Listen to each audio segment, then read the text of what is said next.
I will call to order the regular meeting of the Paradise Irrigation District Board of Directors, Wednesday, November 18th, 2015, at 6:30 p.m. and change. Would like to ask board members and public to please silence your telephones so as not to create a disturbance and make it so that everybody can hear the comments back and forth. At this time, I would like to ask you to join me in the Pledge of Allegiance.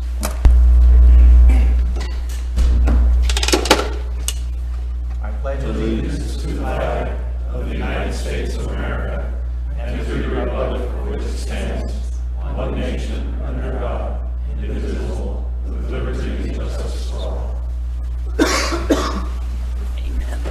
Amen. Georgianne, roll call, please. Here. Director Duncan? Here. President Heck? Here. Director Fletcher? Here. Director Della? Here. Thank you.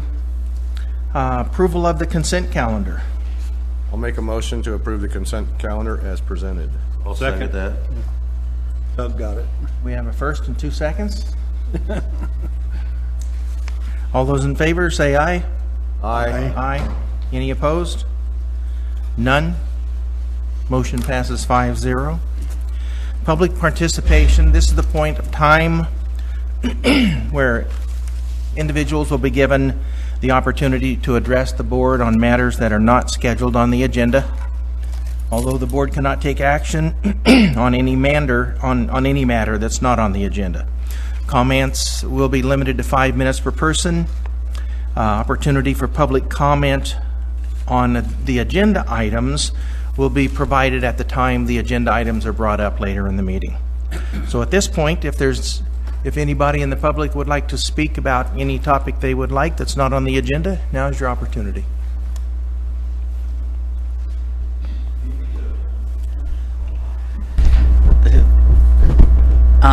John Remelia, local resident and property owner.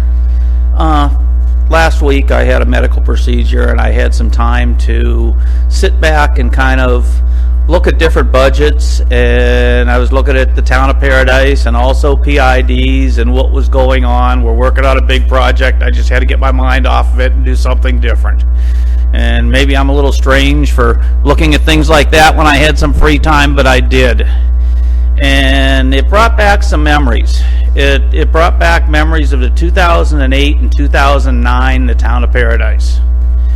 And the first thing that popped into my mind is me standing in front of the town council, very similar to I am tonight, saying, you know, you guys are spending a lot of money, and you're saying, yeah, the economy is starting to turn around, starting to come back and everything else, and you're going the wrong direction.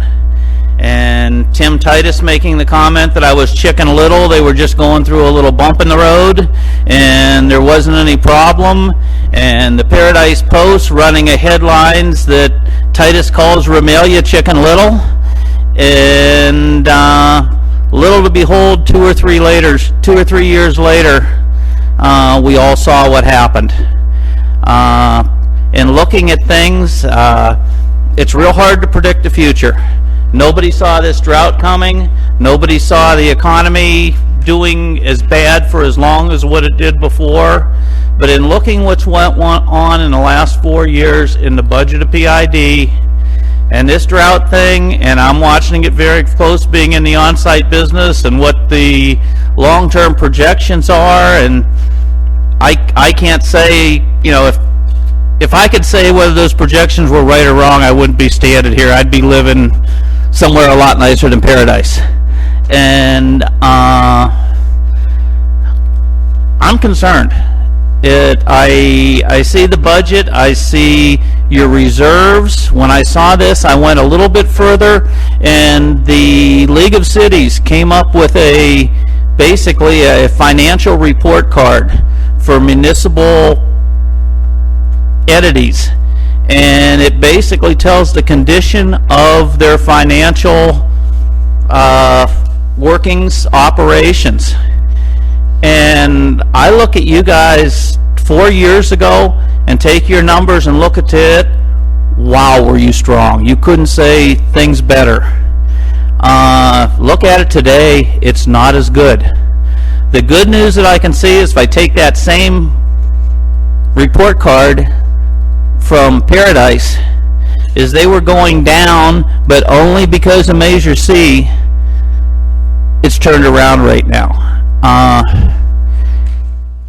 It doesn't look that good for you guys right now. You're banking a lot on the ratepayers are going to go along with, you know, this 218 rate increase, and I really think it's time to, and I've heard Kevin at the meeting saying, you know, we've got to do something. You know, Kevin's got to be careful. He can't predict the bleak, you know, that it's rough, because, you know, he works for George and he works for you guys, and if he says you're making a mistake, he may not be here. So he's got to be very careful in that, but he has a responsibility, and I think he's giving you the signals.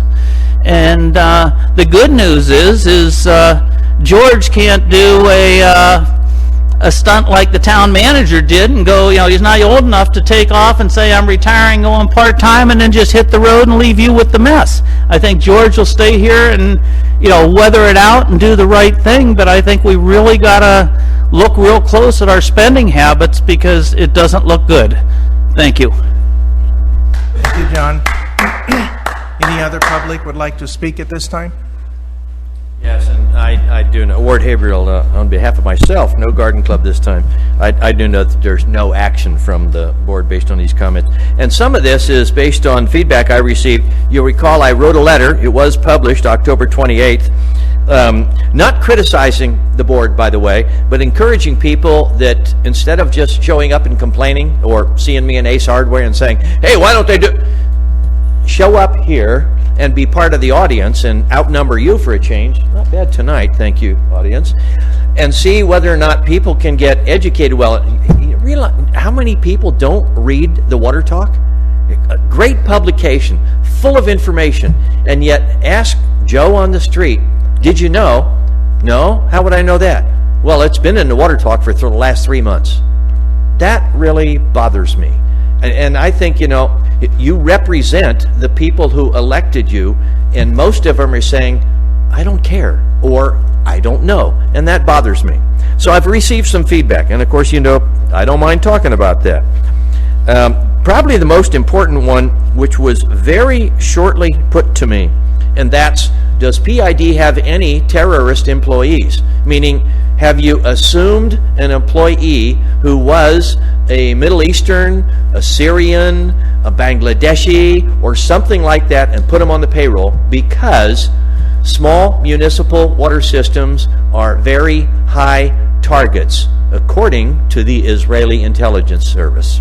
And that's because, simply put, if you only have one small source of supply for a small community, a terrorist community could move in and very quickly, by gaining employment, figure out how to infiltrate that system and destroy it very quickly. We'd be out of business. You'd be out of business. We'd be out of water. That's not good. So that was one of the first questions I got. That's a little offhanded here, but I know you can't respond. Also, I don't know if you're aware, but the remodel project for the building getting attention at the corner of Clark and Wagstaff has put in several hundred square feet of lawn. I got several calls. Did you know what they're doing here on this? I said, yeah, I saw it too. What are you going to do? I said, I'll go to the board meeting and I'll mention it. Can't react, I know. Lastly, there was a question raised after the last board as to how you're going to come up with the money to pay for these extra expenses that you have because you don't have the income by not selling enough water. How about this? Get a loan. I thought, wow, that's pretty straightforward. I don't know that you can do that, but that's what somebody said. Would you say that for me? And I said, yeah, I'll say that for you. So I said, here you are. Get a loan. Thank you. Thank you. Any other of the public that would like to speak to topics at this time not on the agenda?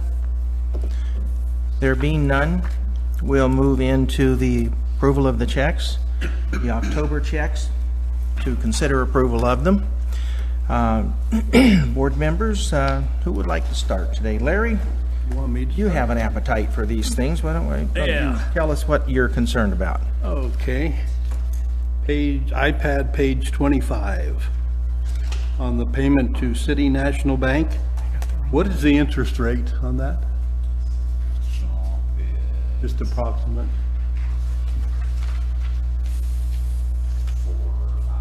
4 to 5. Okay. Okay, on page 26, miscellaneous, let's see, Corey Construction, miscellaneous damages. Can you say the vendor again? It's the second one down on the Coney page. Construction. Corey Construction. Coney. Yep. Harry. And Start with a K. Coney, C-O-N-Y. Just Coney go back. Construction. Go back one page. Back one page. It's a small amount of money, but it just says miscellaneous damages, and I was just wondering what that iPad page meant. 26. Second one down. Second one down. Coney Construction. Coney Construction. Water was turned on. The water was turned on unintentional and it created damage. At where? Construction site. One of the people we turned the water on and left it on without when they wanted to shut off, and by us turning the water on and not turning it off, there was damage that was created. It's not very much money, but I hadn't seen that account before, so that's the reason I asked. Okay. On page iPad 32, Northgate Petroleum Company. What do we use soy oil for? It's for paving. For what? Paving, Paving, really? cleans the paving tools, it cleans the paving equipment. Oh, okay. You can't. I hadn't use- seen that before. You don't use diesel anymore, you use soybean oil because it's much more safe for the environment. Right, okay. Page 39, iPad 39. This is in U.S. Bank. And I realize it's a misspell. Fooding supplies should be roofing. Okay, I realized that afterward. That's all I have. You got that one. I was going to have fun with that. Hey, me too, but I decided not to. Then, Bill, we'll let you have your fun next. Would you like to ask any questions? Yeah, I got a bunch of them. Start on the misspelling. I took the answer.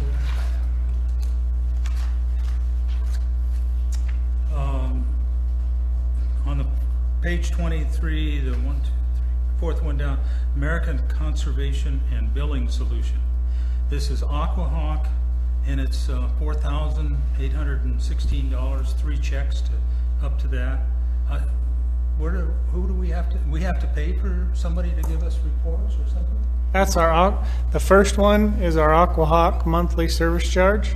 $1,300. The second two are our Aquahawk is the one that was doing the monthly progress reports to our highest 20% users that we instigated in response to the governor's drought requirements. State mandate. We don't do that anymore, right? We stopped, yes. Stopped. What was the third one? It was the, Two. Oh, both of those, Both of those. 1748 were two months there? Correct. yes, But we're not getting that anymore. we stopped it. As soon as we met our goal, we stopped it. I'm just going to have to turn each page at a time to find them because I didn't turn back the corners of the page. You have to bear with me. On page 31, sixth vendor down, E1. North Valley Barricade. Is this from Pearson Road or is this for someplace else? It says construction, maintenance supplies, safety supplies, shop. $1,169.87? Or is this just safety supplies? I don't know. It's a mix, mix of safety supplies. Construction and maintenance supplies are probably cones or barricades or other things that are not directly safety supplies. Did some of them go over on Pearson? I'm sure we've used a lot of safety gear on cones Pearson. down Page 32, the third vendor down, NTU Technologies, Pro Pack 9600, in parentheses ACH, $9,465.80. Bill Taylor's nodding his head. I'm sure it went to the water treatment plant, right, Bill? Yep, that's our aluminum. That's aluminum. Oh, that's the one we, it's gonna cost us 14 million, right? Thank you. On the next page, page 33, base supply. There's all sorts of parts in here. $6,876.75, and of course, Pearson Road or up on Skyway, or those where most of those parts went. Well, they come into inventory and then they get charged to a job. So when we buy them, they go into inventory. And then when you use them, they get billed to a job. Okay, so we're carrying inventory so we can respond to an accident or something? Well, yes, and we also, that, a lot of that is for the Pearson Road job. Pearson Road, okay. And on the next one down, PG&E, I circled the $8,091.18. I don't have a straight edge, so I don't know which one it went to. That's Filtration That's plant. the treatment Filtration plant. Filtration plant, okay. And then the, How much does that come down because of the bypass? Quite a bit, right? Yeah, I don't have a number, but It's big bucks. It We used to be save- a lot higher, we save about 9 to 10 grand a month because of the bypass. right? and more road service. It's got 377879. What was that for? What? The pump station for pumping days only. Oh, okay.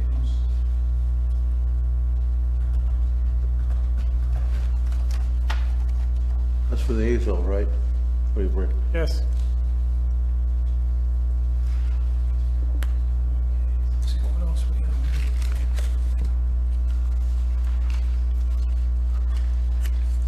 On page 38, the third one down, no, the second one down, I'm sorry. Well, it is the third one down. Oh, you got it. That was the misspelling on the roof thing. Or no, that's the next one. This was maintenance, $3,403.75. It just says maintenance. Curious where the 3,000 went. Tyler, That's computer.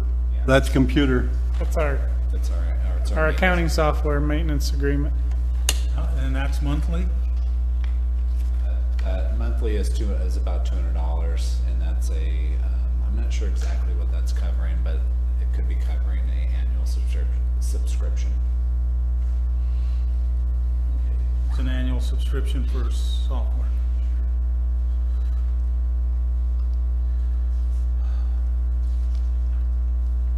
Then Larry already got the roofing roof supply.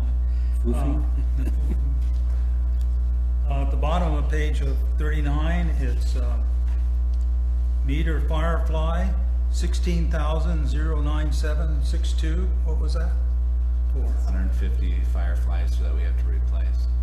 They're already broken, or that's inventory you're keeping in hand? Well, it's purchasing inventory, but it's going to replacements that are shown on the other chart. Right out there at the maintenance yard, or whatever, the yard, there's 3 garbage cans full of these, and then a pallet full of wood, maybe it's changed, but full of, these are all full of Fireflies that are broken. And when the company went bankrupt, we lost our guarantee on them, so we're paying how much a piece now? 107.32 to be exact. Thanks, Larry. And then, that's the end of the thing, but I want to make one statement, and it's basically for the public, because the board already knows this. All this money's been spent. We don't approve it to be spent, we just go back and try to find out why it was spent there and how much. I've tried several times to get it changed, but I've told that it is not very practical to actually have the board approve the expenses. I have never served on any other board that did this where they had fiscal responsibilities. So, anyway, that's all I have. No other political statements? That's not a political statement, that's a fact. Sure sounded that way to me. Doug, do you have any items that you'd like to bring up? I have a couple I'll ask. Several already been asked. On these fireflies, I thought we were losing, Kevin, about one a day or 30 a month, something like that. Is that about what we're doing? No, it's been increasing. We've shown you the chart. It was growing to 60 and Okay. it'll be 120 In the staff report. So we actually have probably to have, next, we actually have to have an individual go out and actually physically change them. Yep. I mean, they had 10-year, I mean, keep in mind, yes, we're having failings. Other agencies had wholesale failures where they lost 80 and 90% of their grid So, instantly. We're 5-6 years into these, and they had a 10-year warranty. So we've gotten a lot better life than most agencies. well, wasn't there a company that came along, even though the bankruptcy, and kind of picked some of these up, or? That's who we're buying these. That's who we're buying them The from. Firefly was what Yes. we're buying it from. Yeah, And they're American or made, that Zitter company, Zitter. American batteries, right? And the batteries are changing. Okay, well, we'll just start and go backwards since we're on page 39, iPad page 39. I was very happy to see that this month's grand total was 473,000, also for practical purposes, 474,000, which is about 25,000 down from normal. I've been watching this pretty close, and we'll run anything from 500 to 600,000. And then, of course, last month, because of a debt payment, we were at $1 million perhaps. That's kind of what broke the bank. But anyway, and then going on up on iPad 30, and I didn't see it last time. Of course, as you know, I'm interested in this kind of stuff. United Rentals have a great excavator down there. I didn't see where they billed us last month. Did they bill us last month? I didn't find it in there. Who is it? United Rentals for the Pearson Road job. Sorry, I went to the wrong. This year, this month, it's 1,285.49, and then, They had it last month because I asked about it last month. did they? Yeah. I was wondering, Yeah, I asked about it. how much time is that $1,200 on? Is that for the excavator? Or do we I have think so, something? yeah. I believe so. Now, they basically are charging us for the hours we use it. It's a monthly. It's a monthly rental rate. Now, monthly, but, yeah, that's a very common way of doing it. Yeah, it's not based on hours, it's based on, you can rent it by hours, but it's Yeah, based but I mean, on months. well, generally, they have it based on a monthly fee, which includes so many hours. If you go over that hours, I don't think say so. like if we ran that 24 hours a day, then we'd have to really watch, because I know of a couple of cases I've been I'm not involved in. sure. It may be in the contract, but that's never been an issue Yeah, for us. okay, well, that sounds good. It sounds like to me we're getting a pretty good deal on the whole thing. And then I want to go back up here, I have a question to ask of Kevin. Here, if I find it, let's go back to page, iPad 30. Go up to the good old Internal Revenue Service, $55,692. And I know I've asked this before, but I gotta get it in here. Most of that is actually, we have to write the check to the IRS, but most of that's taken out of employee salaries. Is that right? Social Security is matched. No, I understand that. But it's If I get definitely, half, how many dollars of that 55, if you were going to make an estimate, do we take out of the budget fresh, not through a salary adjustment? how much of that is ours? In other words, above what we pull out of the employee salaries? Or whatever. I'd say a third of that is ours. Okay, in other words, so out of that, we have, say $20,000. 17 or 18, yeah. Yeah, okay, good. And then move on down to, because I thought somebody else would ask about it. Well, on page 30, again, gotta get my bifocals, we, Keller Supply, and we furnish some toilets 38. because of the drought. Page That 38. cost us 15,000, right? You said 30. In this order, yes. Keller Supply. There was a $20,000 budget. We've got another, we got the last group ordered. Keller, 38. For 5? It's coming in 5,000. the next couple weeks, yeah. Okay. Well, I know the people are very appreciative of that. I know it's 3 different sources. We came in $600 under budget. Yes, I saw that. Okay, that's all I need to ask about.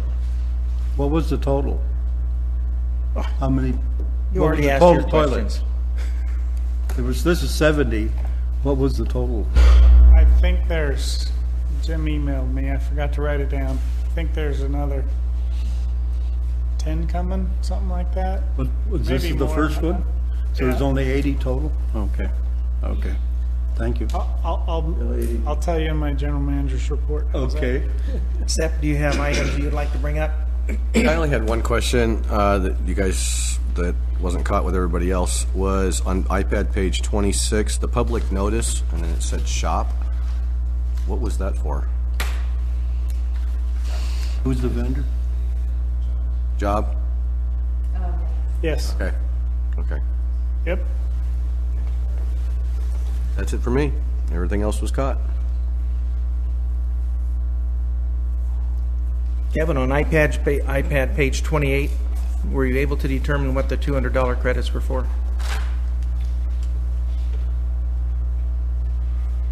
On the contribution?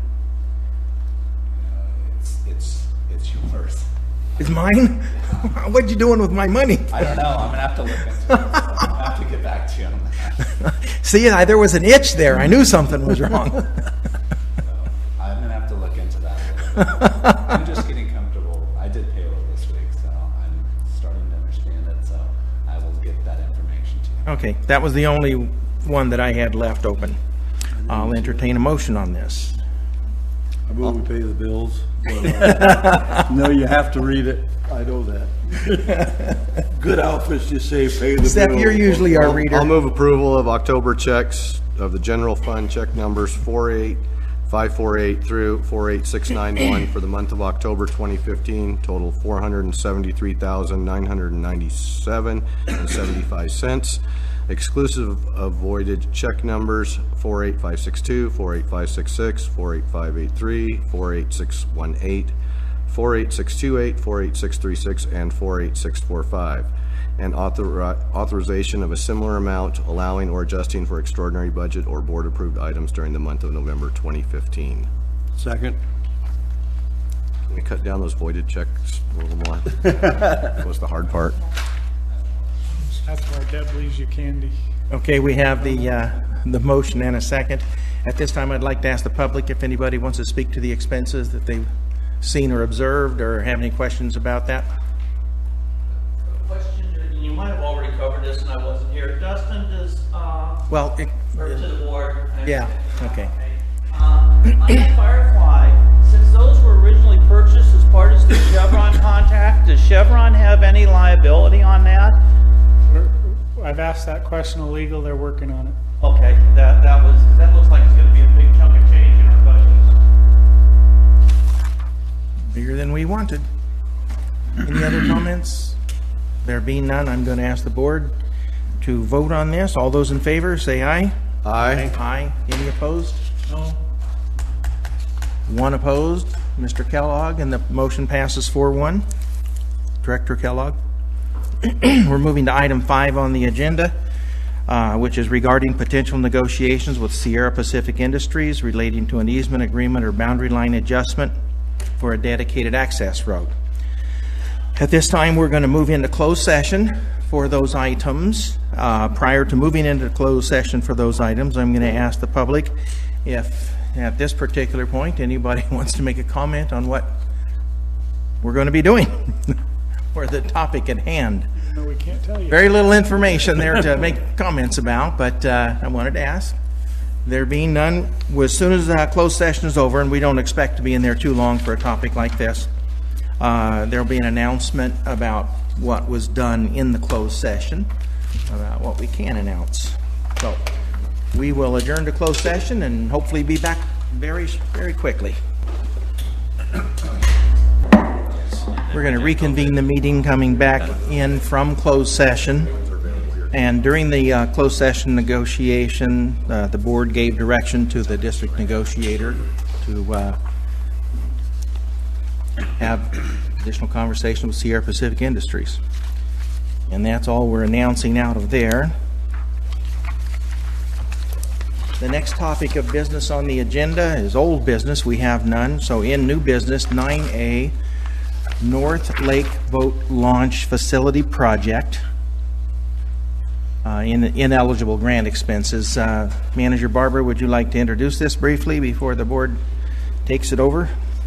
Yes, we have the next actual 3 items, A, B, and C, are related to the grant that we were provided from Boating and Waterways for improvements at Boat Launch 2 facility. But after they put some serious restrictions on those grant funds, one being the road construction, the width of it, the paving of it, and other things. So what you're faced with today is that we estimate it's going to take $465,000 to get a $670,000 grant. I've always said grant money's not free. Staff's recommendation right now is we may lose the grant funds, but we don't have $465,000 for a project like this. So our recommendation is that we don't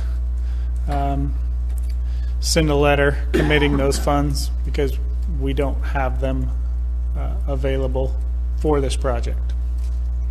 And then on items B and C to... Yeah, and on B and C, it would be the board would reject all bids and put the project on hold. Yeah.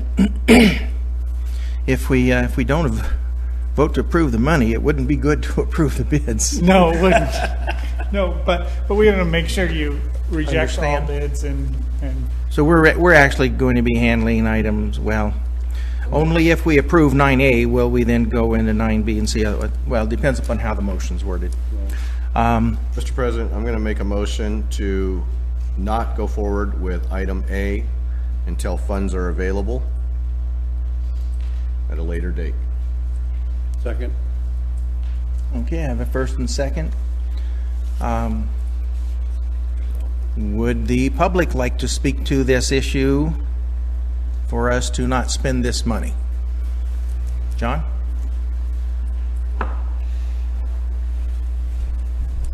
I think that is a very, very smart move. However, I'd like to see one thing added to the motion, and that be that the board or the manager put this issue out to the public. And I have seen for things such as a boat ramp where groups of the public have got together and raised money somewhere in the ballpark of $500,000 for things and put something in there, whether it's by the same motion or something separate, that the manager may accept public input, or if there's a nonprofit or friends of whoever, some fish or whatever, private organizations, not accept any money from them yet, but if they would like to offer suggestions or take on the task of raising the money for the matching funds, that you're open to it. Because I think it's a viable project, but we can't afford it right now. And instead of just killing it 100%, say that the manager can accept proposals from other forms of funding for the matching funds.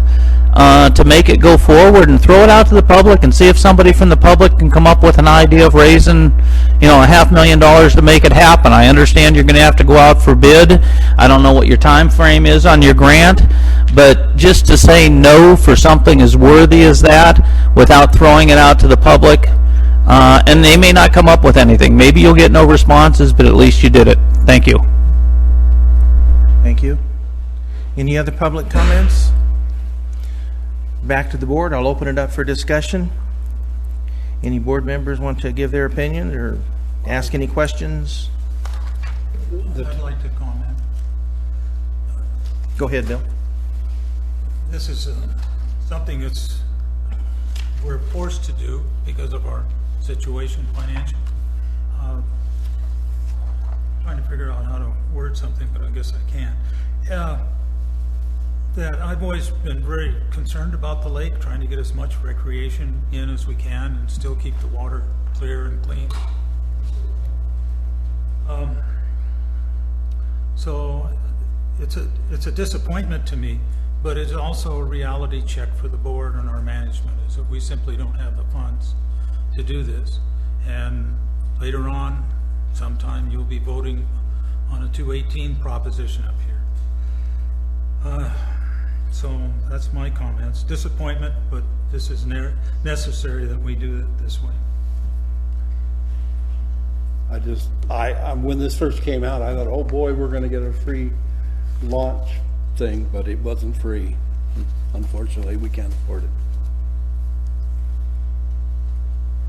Any other comments, questions of staff? Yeah, I'll have a quick one on number A, B, and C. The motions to not move with the $465,000.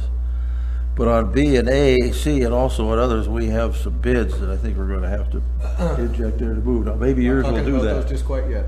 Huh? We're only on A. Okay, we're only on A. We'll But I have no problem with the way it's worded. And I agree, John, that you got a good point here on the public, but we are in such dire financial straits that we really need to counsel anything that would even hint that we have money to spend, because we don't have any money to spend, except for essential day-to-day operations. Georgianne, would you tell us what the motion is again, please? It was written to not move forward with item A until funds are available at a later date. Okay, so that doesn't cancel it, doesn't kill it completely, and we would certainly have time to consider Mr. Romelia's comments. Yeah. Okay. And then I'll calling the question. All those in favor of this motion, which would be to not allocate the money to spend at this time, signify by saying aye. Aye. Aye. Any opposed? None. The motion passes 5-0. At this particular point, I think we should take item 9B and 9C in one motion. Mr. President, I'm going to make a motion to reject all bids at this time for items B and C, 9B and C, until funds are available at a later date. I second that. Any further discussion by the board? My motion pretty much That was clear. sums up my comments. Staff, do we have any concerns about that? Oh, I think that We was fine. can just thumbs down on the bids that we came in, say we're not going forward at this time. Any comments by the public in regard to what we're talking about at this time? Okay, I'll call for the I'll call for the question. All those in favor say aye. Aye. Aye. Any opposed? None. Motion passes 5-0. Thank you. Okay, item 9D, public members of committees to consider a policy change and appointment to Paradise Lake Recreation Committee. Manager Barber, I know that this started back when we had a committee meeting some time ago, not necessarily that last part about appointing somebody, but you can go ahead and bring us up to speed, please. Yeah, we had a committee meeting, I think it was in August actually, and just been busy with other things, trying to get things carried forward, and then we got to the end of the year where this starts becoming pertinent. But the gist of the committee, and I'll let them chime in as they see fit, was that our current situation is we have public members on committees. They get appointed, but there's really no process for new public members to get on those committees. So it's, even though Director Hunt found in our rules that it's only good for a year, we never had a process where we ask for new ones or whatever. So the committee recommended this addition to actually put it out to the general public once a year to see if they have interest in being on any of our public committees that have public members. And then those members, public members, would be appointed in January at the board meeting when the board members are appointed. Right. And just so you understand, we don't have any correction to this for handouts for the... No, we don't. I apologize. Well, I brought it to you too late. What I had found, and I'll just bring it up for your clarification here for the board members, is in the policy 2.27B, we have a provision there that says, except as otherwise provided in this policy, these appointments expire at the end of the calendar year. And should a member resign, then the board can replace that member by board vote. But we didn't really give, like George said, any process for how we're going to go about this when the terms expire at the end of the year. And it was the committee's decision back in August to strengthen that up and make it more clear so we could go to the public and say, hey, we're actually looking for public members in here and here and here. And we have these openings, and if you have interest, then please let the board know. So what we're trying to do is to amend this policy to put that in, and on iPad page 99 there, at the very bottom, paragraph D, there's in red ink there the 1 and 2.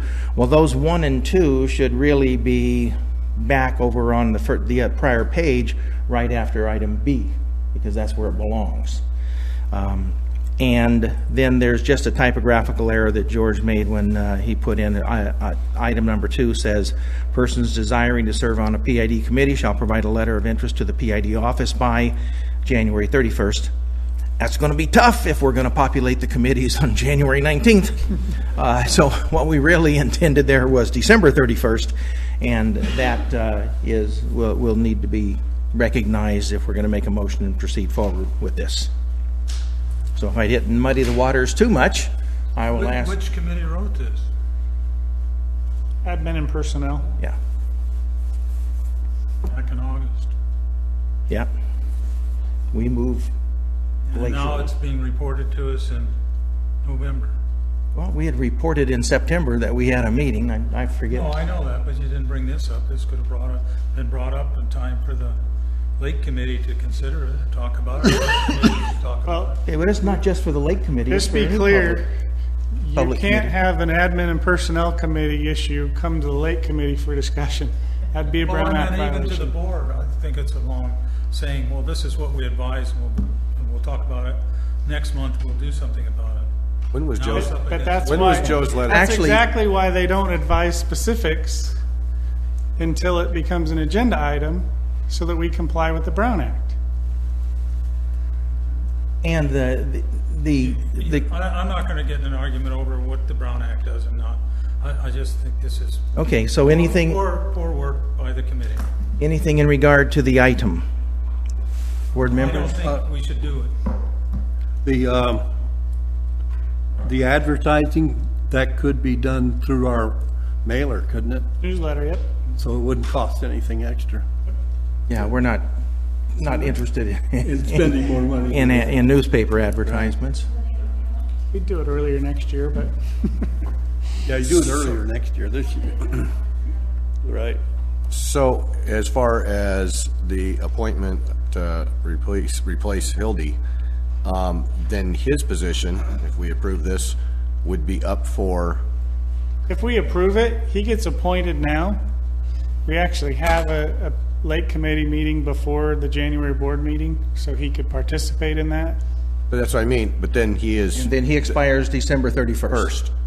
He doesn't expire December 31st. He expires when, In January. When a new appointment is made. When we repopulate, if we change the population One of it. meeting. Okay, so basically he's in for 2 months, essentially. He'd get in for the next meeting. Okay. And then him and every other public member, we'd be contacting them to send their letter of interest in. Okay. I just wanted to make sure it was not for the January, you 2016 consider- season, because that would obviously just counteract what we just decided to do. But since we have a meeting scheduled, and actually we have a conservation committee also that would apply the same way. Shouldn't we add to the motion then that we also contact all existing? You wouldn't need to add We that. need to? Okay, you'll do it. We'll do that. You'll do it without a motion, okay. Okay, so we kind of have a Part A and a Part B to this section because of the vacancy on the Lake Committee. So I'm going to try and make this a little bit easier. I'm going to make a motion myself for approval to adopt the change to policy 2.27, PID Public Committee Member Policy, as amended. Before you make your amendment, the issues highlighted in our discussion, we have committee meetings with public members that happen in January prior to the January board meeting. So if you're going to amend the policy to follow this, then you should amend B so that it doesn't end at the end of the calendar year. It ends at On the appointment of the, Committees, new committee. Yeah. in the January meeting. Right. Well, that's exactly what I was going to do, George. I wasn't sure you were Ben going was all on to, top of that, George. but I wanted to catch you in advance. Well, thank you. So thank you, George. That makes sense. So moving forward, it's approved to adopt the change to policy 2.27, PID Public Committee Member Policy, as amended here. We're going to take these items shown on page 99, shown as D1 and 2, and make D1 and 2, or this sentence 1 and sentence 2, a subset of item B, like in boy, on the previous page, with the correction in sentence number 2, item number 2, with the date of December 31st, and back onto item B. We were to change the first sentence to say, except as otherwise provided in this policy, these appointments expire at the date of the first board meeting, regular board meeting in January of each year, Second. period. I'll second it. Yeah, I have a comment, Mr. President. Yes. The only two committees that I've been able to serve on since my tenure here has been the Lake Committee and the Conservation Committee. And I think the public membership of those committees is really the secret to making them they're very viable, functioning committees. So I think the more public members that we have on scattered out throughout our district, the better off we are. But isn't there two motions here unless? Yes, I've only given a motion for the We're only first. taking care of one first. We're going to address that next. Right, the Lake Committee would be nowhere without public and staff, so it's really needed. Any other board comments before I ask the public? Yeah, I'd like to Yes. ask you, what exactly are we gaining by doing this? It's just seems like more, the way it is now, it works. The calendar year is our financial year, I gather. Is that right? No. Just at the end Calendar of the year. But what we're gaining by this is we are being more inclusive to the public, so that if somebody's interested on serving on a committee, they don't have to wait until somebody resigns or quits to be able to apply for that. They have the opportunity annually to ask the board to consider them to be on a public committee. Because the way we have it now, Well, are you saying that the committee is going to expand beyond the public members we have now, which we approved each time to add a public member to, like the Lake Committee or? no, That's not what he's saying, no. no. Just giving opportunity for more people to get involved if they want to be. different people. For example, Those positions are up each year so that different people could repopulate those committees. or the same person, Or the same. Or the same person. process. Are we going to put more people on, public members on the committees? At this point, there's been no motion for that. And That would actually could be determined every year when the appointment, when the requests come in, the board can make a decision whether to enlarge the committee and approve everybody or not. Isn't that true now? Somebody applies for these committees? Nobody knows that in the public. If somebody comes to a committee meeting, they assume that these people are appointed and they never have a shot to be on it. I never thought they assumed that. I don't know. Did you assume that, Ward, because you're a public member? Is it time for public comment? Oh, okay. I'm getting close. You comment. Okay, at this point, I'll ask for public comments, and I think Ward might be warmed up for this. Thank you for asking, since I am a public member on one of your committees and enjoy having served. However, I would have to say, if we change to that and we do get more public participation, of course, I'd love to see more public here all the time, whether it's committee meetings or board meetings, because you are the water company of the public. The public should be more involved. That's part of my emphasis and has been for some time. If you were to receive applications from the public for people desiring to serve on the Water Conservation Committee that had greater qualifications than me, I would love to step back and say, good, maybe you can be more help than I have been. But if not, I would be happy to continue to serve. But I think it's in our best interest as a district to have the best possible people as volunteers helping us do the best that we can do for the owners of this organization, the public. The more public involved, the better off we are. And my personal opinion is that the more public involved, the fewer public have any right to complain about what's going on, because it's the public who's helping to do these things. Thank you for your time. Thank you, Ward. Any other public comments on this item? There being none, I'll bring it back to the board. Any further questions or comments before we vote? There being none, all those in favor of the motion say aye. Aye. Aye. Any opposed? No. One no. Motion carries 4-1. Dissent by Director Kellogg. Okay, before we do the next one, do we want to hear from Joe? I think it'd be a good idea. Joe's here.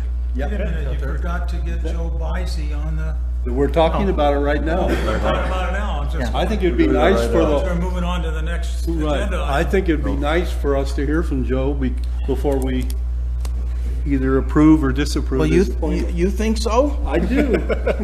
Wow. Hi, I'm Why don't we do that? Joe Boise. Boise. Yeah, I'm a homeowner on Paradise Lake. I've lived there for 15 years and had the property for 17, and I'm a local retired educator recently from Achieve Charter School. So, I've noticed a whole lot in the last 15 years of how the lake is, to my surprise, underutilized. I get a chance to go out there pretty much every single day and see kayaks and fishermen, but not as many as I would think there would be, because it's a beautiful place. So I thought there would be some, I think we need to have, an increased use of the lake. And it's one of those things where I think I've talked before about how we need to have more younger families, and the schools involved, and just get, I think, not only more revenue, but also just get more people to realize what a beautiful place this is. And also education. I think more people need to know what PID does water-wise, and I think the more people we get out there, the more they'll understand how it all works, and hopefully they can use it to their best ability. So, thank you. I'm on the lake committee, so I heard more from you then. Mm-hmm. We have an easement. I went through Okay, Form one. this isn't public comment. I forgot. Go ahead. And just to explain to the board that you sold an easement to us, and we actually go across your property. Actually, you do. PID has an easement through my property for Boat Ramp 2, and so my property surrounds Boat Ramp 2. So I have a vested interest in seeing how things are used, and for the last 15 years or so, for the most part, people behave themselves, but I also talked with PID people about how, certain people will drive their cars around the lake and there will be some misuse, but I think it's, for the most part, well used, as little as it's used. There's a debate on whether we want more usage or less usage. You know, It's our emerald. as someone who is there, I have to tell you, Kids Fishing Day is the most impacted day of the year. And I'm always surprised at how well-behaved everybody is and how everything is pretty much accommodated. You know, the noise level is, isn't it wonderful to hear kids running around and fishing and screaming and having a good time? I don't have a problem with that. Okay, thank you. Thank you, Joe. Thank you, Joe. Okay, I move approval to appoint Joe Voice to the Paradise Lake Recreation Committee. I second. any further discussion, any discussion by the board? And I presume, Joe, you now understand the length of the duration of the appointment. Okay. Okay. Any discussion, comments from public on this topic? There being none, I'll bring it back to the board. All those in favor of the motion, say aye. Aye. Aye. Any opposed? None. The motion passes 5-0. Welcome, Joe. Item E, 9E, policy changes regarding director healthcare. Manager Barber, can you lead us into this thorny topic and tell us what we're looking at here? Yes, I can. As I pointed out in my memo, we've got a situation where the board members' once a month meetings are not enough to cover the director's share of health care in some instances. And so me as the manager and certainly my staff, I don't want them in a position of being collectors or having to collect money that isn't covered by board meeting expenses without some direction and policy from the board, because that's what you're here for. So I'm looking for some assistance from the board and direction on how we deal with this going forward so that we don't get in a spot where we don't have any direction. Does this affect the Advantage? I think that's what it's called, the Advantage Plan? No. Or the HSA? Not the HSA or the Advantage. It affects Only the Classic. couples and families on the Classic. And singles, sorry. And That's why it's getting Anybody close. on class. It's getting close to the point where it'll affect probably Advantage users next year. yeah. next year. Advantage family, okay. Because of the cap we have on what the district spends. Okay. I will bring this up because my thought wasn't so much about PID and the difficulty of relationships and in asking a board member to pay a bill or their check bounced or something went wrong. If we're not earning enough in the stipend pay that we get for attending meetings to cover the expense, I do not want to put the district at risk in a position like the city of Bell where officials were getting money that they weren't supposed to get. Or I guess in their case, they were probably voting covertly behind closed doors or at 3 o'clock in the morning for their issues. I don't know, because I wasn't all interested in that many details about it. Other than the fact it's something for us to stay away from. And if we have a situation where, for whatever reason, a board member does not get paid enough money in a month to cover the monthly premium, and maybe the board member goes to Europe for the next 59 days after the last meeting. Nicaragua. Or is that where it was? Nicaragua.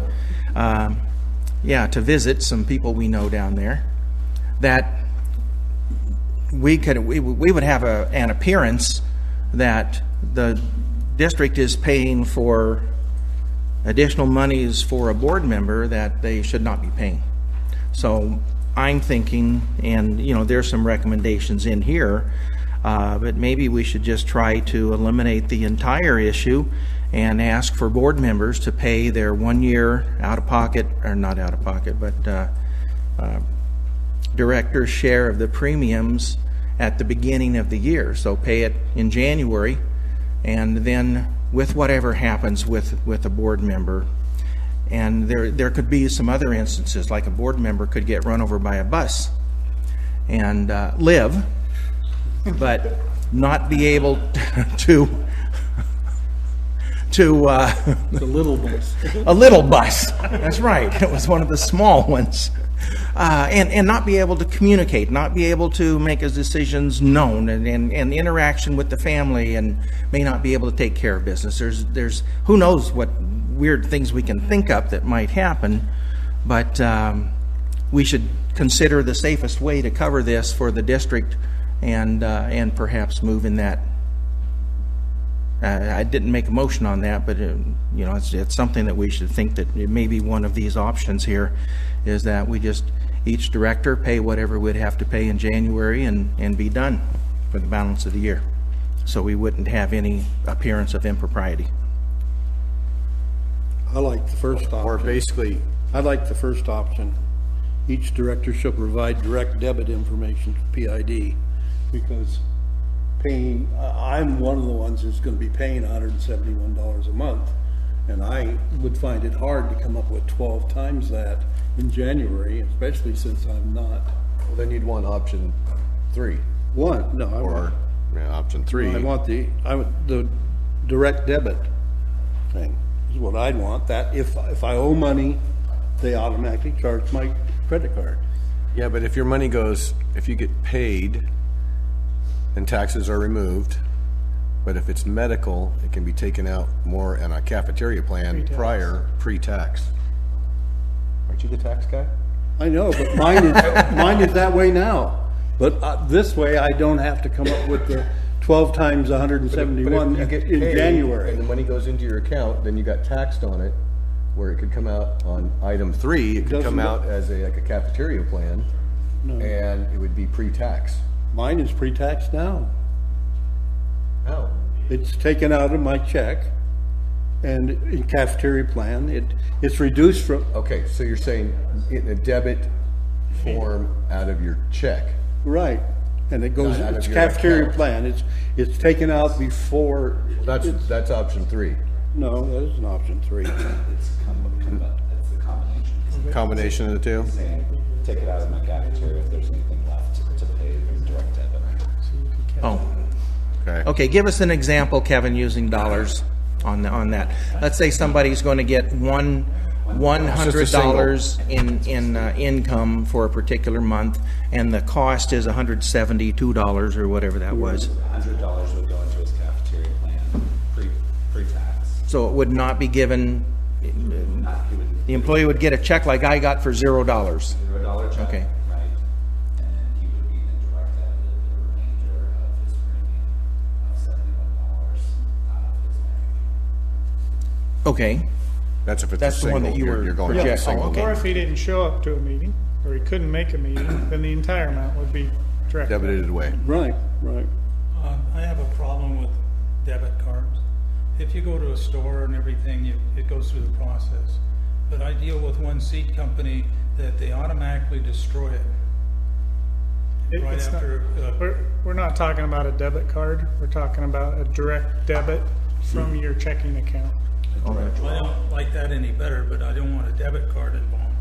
I don't know why we have to, as board members, can't just pay our bills like a water bill, have you bill us if we're short money, and we'll send you a check, and that would be it.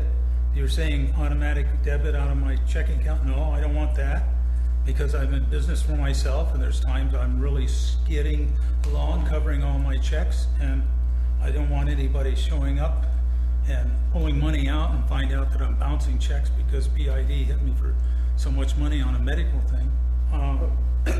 And we have all these other rules governing it, and I just think, and then there's various months. I just signed a paper that's for $400.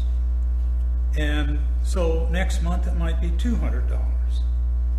So I'm going, wait a minute, I can pay my bills, I'm a big guy, I don't need the assistance of the district to pay my bills. We've had issues with past directors collecting money, and it puts staff in a very uncomfortable position.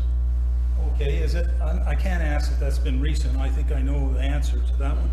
But the situation is, to me, I want to pay my own bills. I don't want the district bill it. They can bill me for it, I'll pay it. I don't want them taking it out of a checking account. I don't want them taking it out any place. And that's it. And if you don't pay it, you don't think that would have the appearance to the public that this was an wrongful? No, I'm more concerned of keeping the insurance adequate. I'm not worried about you, Ken. My wife would take me to the, you know what, woodshed if I ever let this insurance around here lapse. So I'm not, no, it'll get paid. Well, PID would still be paying the insurance, so I would probably request a report at the end of each month as to whether or not all directors are paid up on their, or switch to the Advantage Plan or the HSA. Those would be the other two options, but I would request a report. If you're gonna make it where you are responsible for paying your own bills and it's not gonna come out of, be debited against your account, then Why does the board need to know anything about it? Well, because we are the fiduciary responsibility. Oh, yes, and this, of the water board. We're gonna make a notice over maybe a couple $100, and we allowed all the checks in the book to be paid in advance, and then we sit here and say we're going through them to make sure that we don't have any authority over actual expenditures of $400,000 a month, and you're talking about $200, and you have to have a report? I would request a report at the end of the month to see, just like we pay, just like we do our checks, I would request a report to see that. So if it will either be a direct debit out of your account, or, and they will let you know what day that's going to be, so you're never really, it's not like they're just going to pull it out randomly on the 15th or the 12th or the 31st, or it might be the 20th this month. I have to sign up for a direct debit. I won't do that. And I will request a report. I won't pay all the funds up front. And I will just pay whatever the compensation's short of. And I'm not going to abide by whatever you pass on this, because to me, this is my own personal business. It is not the district. We don't even, the people that are late on our water bills gets more than what you're talking about giving the directors. They're not elected officials. Yeah, we are elected officials, so we. And they're not. Yes. That's quite an opinion. Yeah, that was a little contradictory of what we're up here doing, so. To give you guys an idea of what we do with our retirees, anybody that's a retiree that has a premium that has an employee share, we require them to pay it a month in advance, because we always prepay our health insurance a month in advance. So if for their January health insurance, we require them to Pay 2 months. in December. So just to kind of give you an idea of what our past practices have been with employee share of health insurance when they're not an employee or not taking on compensation. Well, let me ask you then, in follow-up to that, Kevin. If a retiree fails to make his premium share of payments, what's the process? And when I say not making, because kind of like Bill said, he's going to do whatever he wants to do, regardless of policy, regardless of what the board says, he's just going to do it the way he wants it. So if Bill decided not to make a payment for 6 months, or a retiree did not make a payment for 6 months, what's our procedure? I believe we would turn it over to Aqua for the cancellation of insurance based on premiums paid, and then they'd have the option of I think they have an option. When they go to PAC. Cobra. Yeah, and then they can pay. I think there's options that you can pay your past dues back to reinstate, but I am not sure how that policy. You're probably pretty flexible of encouraging and helping people to get it But we done. would turn it over. But it's a you whole know, different more paperwork for them animal to- from a retiree and an elected official. Oh, Because you're getting, this is part of your compensation for being a director. And so if you're not. we're taking more than our compensation if we don't pay Yes, the bills exactly. on time. You got it.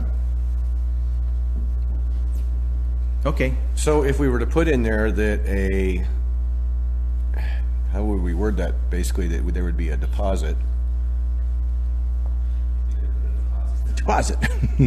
Well, yeah, but okay, so, You can make a motion that each director must make their premium payment 1 month in advance, or their share. So December, we get a 1 month payment. And then in January, if they have enough meetings, they made their February payment. And if in February they make enough meetings, they have made their March payment. What if they don't? then they have Then to, it goes to the board, or what? They have to write a check. No, we're gonna bill them. Yeah, we're gonna. I know, but Whatever. how does that prevent you from getting to the collection part? I mean, well, because the There's deposit, the- then they would have to send a deposit out. okay, got that but that first covers month. you for the first month. And then they have to reimburse that policy. And what if they don't? For the Well, second the one. the deposit would carry. So if you put a deposit down in December, January, you have enough meetings that it covers you. February, you have enough meetings to cover the deposit's still sitting and waiting. Then in March, you know that's really for the April premium, is really what they're paying for. At that point, they would bill them in March. Would you go back one page? I mean, I don't know if this is the case, but if you have a director on family, that's $420 a month. That's over 4 meetings. We don't have that. So, But we're trying to get a policy regardless of who's. That'll help Right. everybody. Yeah, we could have. Good point. so you have them pay that $420 in advance, a deposit, but then they only have 2 meetings, a regular meeting, committee meeting, and then they start getting behind. My question is, what's the next step? Do you take it to the They would board be once sending there's them a a bill for delinquency? 200. I think we make it due the Wednesday prior to the board meeting. And if not, then you put it on the agenda. Then we put it on the agenda. Okay, well, shoot, we got all kinds of unknowns coming up here. That's why I brought it up. Right. Because I don't want to be the one making this policy or trying to And get anything. I don't think it's our staff's responsibility to chase down directors for. Absolutely not. I mean, I think it's good we have more. Absolutely. Well, and also, it's an awkward Well, situation. let us, yes, you have something to say? I'll make a comment. I imagine I'm the only one here that has not made a statement. I have the good fortune of having a Butte College policy. I became a staff member of Butte College in 1970, and if I had completed 10 years instead of 45, I have lifetime health insurance. And so I feel very blessed in that particular category. They stopped that policy in 1986 or 7, sometime in there. There's still 150 of us around, but anyway, so that's why I'm not making any comments. And if I don't vote on this, yea or nay, if I don't vote, it's considered a yes vote. If you abstain, it's a yes Correct. vote. Yeah. However, the motion But is keep worded. in mind, Doug, we're making a policy that will carry on to whoever board Other members are in the violations, future. Yes, you can help So craft you can that help policy. craft that policy. Okay. Now, there's no policy on this yet. Correct. This is That's new why we're policy. asking you. Yeah, when I read this, I thought it was a new policy. How many committees are you on, Tim? I don't know, 8. 4 or 5? 8. But they don't all meet. We don't but have they don't 8 meet committees. monthly. No, they don't meet monthly. I don't think we have 8 How many committees. committees are you on that you meet monthly? No, Maximum is 6 anyway. Right. So it doesn't matter. 6 meetings a You're month. not on any Doesn't matter if regular you had 20 meeting. committees. 6 meetings a month is the So maximum. you're on one meeting that meets monthly. what's that? This one. Yes. Okay. Not a committee. Yeah. Anyhow, let us go to the, did you want to ask any other questions about that, Bill? No, just go to the public. I'll comment later when we come up with it. If I could, here's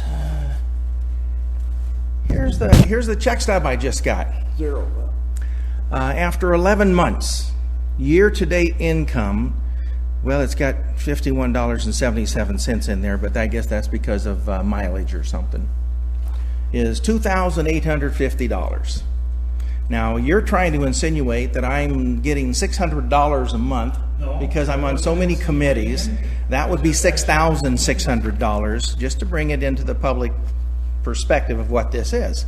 But with this amount of money for attending board meetings and committee meetings, 7,200, actually. There's only 66 today. yeah. 66 today, Jay. Then if a director was up here and was on the family plan of $420, that's $5,000 a year. Well, clearly, I'd be $2,200 short of even just making that paid through the cafeteria situation. And that's what is begging for some structure about what are we going to do before it happens? Isn't that our job, to look into the future and find out where can we possibly run into issues? And if we have a director who's young enough to have a family and has the whatever this coverage is, then these are real possibilities. So at that, I would like to take it to the public and ask if public has opinions. John, would you like to come up and speak? John Amelia. First, there's a big misconception, and I just learned something tonight, and I got to apologize for something. I was under the impression that the board got 100% health care on top of a stipulant, on top of getting paid for their meetings. I think I try and keep myself up pretty well on what goes on at the meetings and what the benefits on being different boards are. And I was not aware of this. I think the public needs to know this, because I was under the impression that you were getting paid for the meetings and getting 100% health care. And this enlightened me a lot and brought a whole different perspective to it, number one. And I'd like to see it be known, and maybe in the newsletter, just something to the effect of, you aren't collecting your $100 per meeting plus getting 100% free health care. The majority of that is going to paying for your health care. And I think that's something important for the public to know. Number one, I've got to agree with Mr. Kellogg on something. I had a situation where I got accidentally billed twice because of a shipping date on a septic tank, and my checking account got hit with $3,700 twice. And it was real embarrassing when I had 9 people that I wrote checks to calling me saying, hey, I've got a check here and you've got a $35 overdraft fee and a $35 fee that they got charged that you've got to reimburse. I don't like automatic withdrawals. I want to sign something. I agree with Sepp's thing, though, that you pay in advance. And I agree that George or staff shouldn't be put on having to put it on the agenda. So why not adopt the policy that, number one, it's paid 30 days in advance, and number two, if it falls over 30 days delinquent, it shall automatically be placed on the agenda for the next item, so that these guys don't even have to think about it. It's an administrative procedure of the secretary, and nobody has to make any decision. It's a mandatory thing. Nobody can get butthurt for somebody else of putting it on the agenda, or it's a personality thing or whatever, and it's a done deal, and then the board can deal with it the way they're supposed to. Thank you. Thank you. Thank you, John. So moved. I didn't hear any clapping on that one. Barry Bunty from Paradise. I wasn't aware of this either, but evidently, as I understand it, you get a $100 a month stipend. You can apply that to your health insurance, or in Doug's case, maybe not. If we attend a meeting, we get it for the coming. Right, you get $100. I think you need to understand that it's not just $152 for a director, it's also $628 coming out of PID's pocket for that health insurance. That policy costs $780 approximately. So the total cost is not $100 or $152, or it's not $420. It's that plus what PID has to pay. I think if we can roll to the next, the page, there you go, the three options. I think we have to have another option on there, and that should be in part of number 3, where it says each director shall not receive any compensation for attending meetings, period. You guys all stood for election as volunteers in this community. If you stood for election to this job in order to earn health insurance, that was a fraud on the people, in my estimation. You're volunteers and you shouldn't get paid for what you're doing.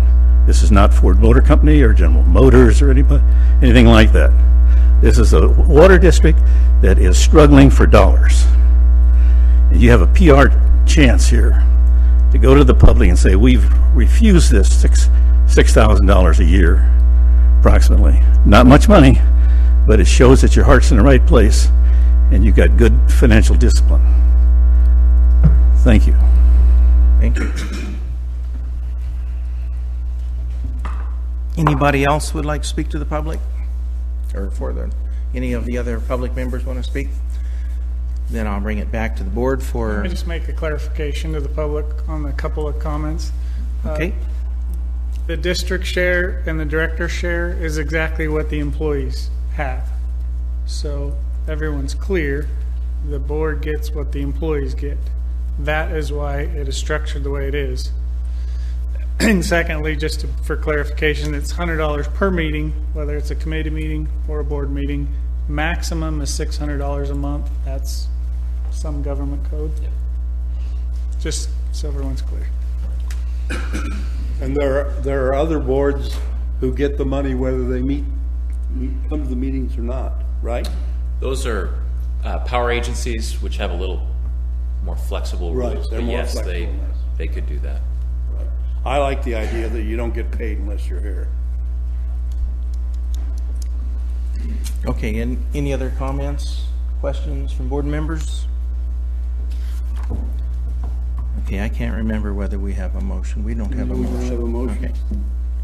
No, we have to design a motion, basically. Well, Larry, you kind of had a motion. Well, I liked his. You want to repeat that? John, can you read that back, Georgia? Let's see.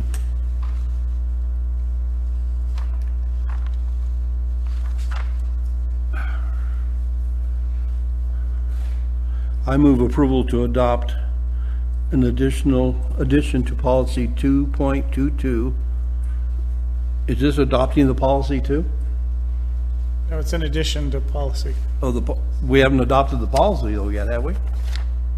No, it's Oh, yes. addition. Yeah, the No, this policy's is the already- existing the policy. policy Oh, existing. okay. 2.22 is okay. existing. Yes. Okay. That states, each director shall provide advance payment of the insurance as it is paid in advance, and that, 1 month in advance. yeah, as the district does, 1 month in advance, and that if the director is not paid up the Wednesday before the next meeting, it shall be automatically placed on the agenda. Okay, we need something about the compensation at part 3, because part of that's gonna come out of there. Part 3. So we need to add to that basically we need the compensation we pulled out for attending meetings. Well, if I can restate it, what I think he's saying is that, Well, let me, I'll I wanna- second. go ahead. No, don't second it yet, because I want so to, we add it so it doesn't in fact, die. the motion dies for lack of a second. That way we can get a nice new clean one. There you go. And that is, we should consider this. We have to publish our agenda how many days in advance? They get, The Wednesday before the agenda. no, you said the Wednesday before the meeting. The Wednesday, which is the Okay, a deadline for whole the 7 agenda. days in advance. Yes. Oh, okay. I misunderstood, Larry, I'm sorry. I thought for some reason we met on Thursdays and he was giving us a. Motion still, One day. motion still dead? Yeah. Okay, I'll repeat Yeah. the motion. I repeat. Well, we might have some input over here from George before. Go ahead. No, the motion needs to be clear that any balance not covered by meeting pay is due and payable 1 week in advance of the regularly scheduled board meeting. 1 month, 1 month ahead, yeah. Right. 1 month and 1 week. So That's what I meant to say. yeah, he didn't take in the count of Yeah, the compensation. unpaid amounts Unpaid based amounts. on Okay. meeting pay. Okay, that's my motion. Is there a second? Oh, that would be challenging for. Hold on. No, she's got it.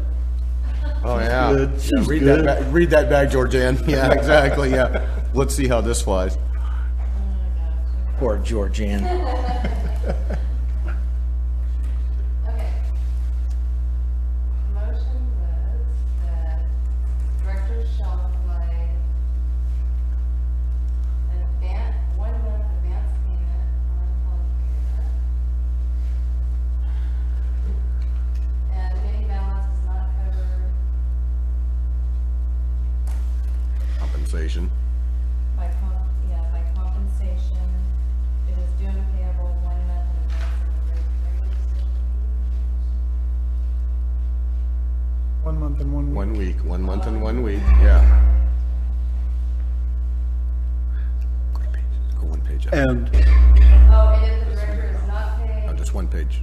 Yeah, 1 more. the premium is not paid out by the Wednesday before the next meeting, it should be automatically placed on the agenda. right. Sorry, it's kind of scrambled. Okay. That sound right with the compensation part of it? No, it should have next in there. And- Next meeting, it should be clarified which meeting. Next regular meeting. Yes. And Regular, yeah. do we have a second on this? Second. Okay. Think. Yeah. Kevin, you're the financial guy. Can you interpret what that means for me? Basically, it means that if there's a balance, Well, I'm sorry. I'm going to make more simple questions. The statement about the directors are to pay 1 month's premium in advance. In advance of what? In advance of, 1 month and 1 week. January's healthcare is due in December. okay, on December 1st or December 31st? Anytime in On December? December, 1 the week and 1 Wednesday month. before the board meeting. Yeah.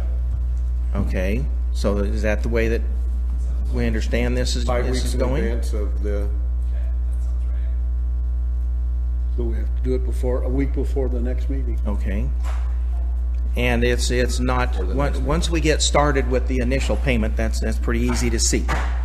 But then when we move into a next month and we get our paycheck, there's gonna be some insurance premiums coming out of it, and maybe there's nothing left over. So if that paycheck is short, then the subsequent month, come the Wednesday prior to the board meeting, that whatever shortage is in place for paying the next month's premium needs to be paid by the director. You're going to have to notify directors, be billed. Is that what you're going to do? You're going to send out bills? I would hope that the directors can, Figure it out themselves? hopefully the directors know how much they owe and how much they're short. We can certainly email. Do you send I would say an invoice to retirees? it would be appropriate to at least have an email with a reminder saying, hey, You're gonna treat remember, them you're short $84.12. Get it in by Wednesday the 10th or whatever that may be. Yeah, that would be appropriate. But that's how you handle it. That's okay. All That'd right. be in the motion. All right. Yes. I have a couple, so 171.84. Most months I get at least $200, some months 300, and like this month it's going to be 400. And actually at home for budgeting reasons, I figure $300 a month, 3 meetings on the average a month. And I'm going, why change anything? It's covered as far as I'm concerned.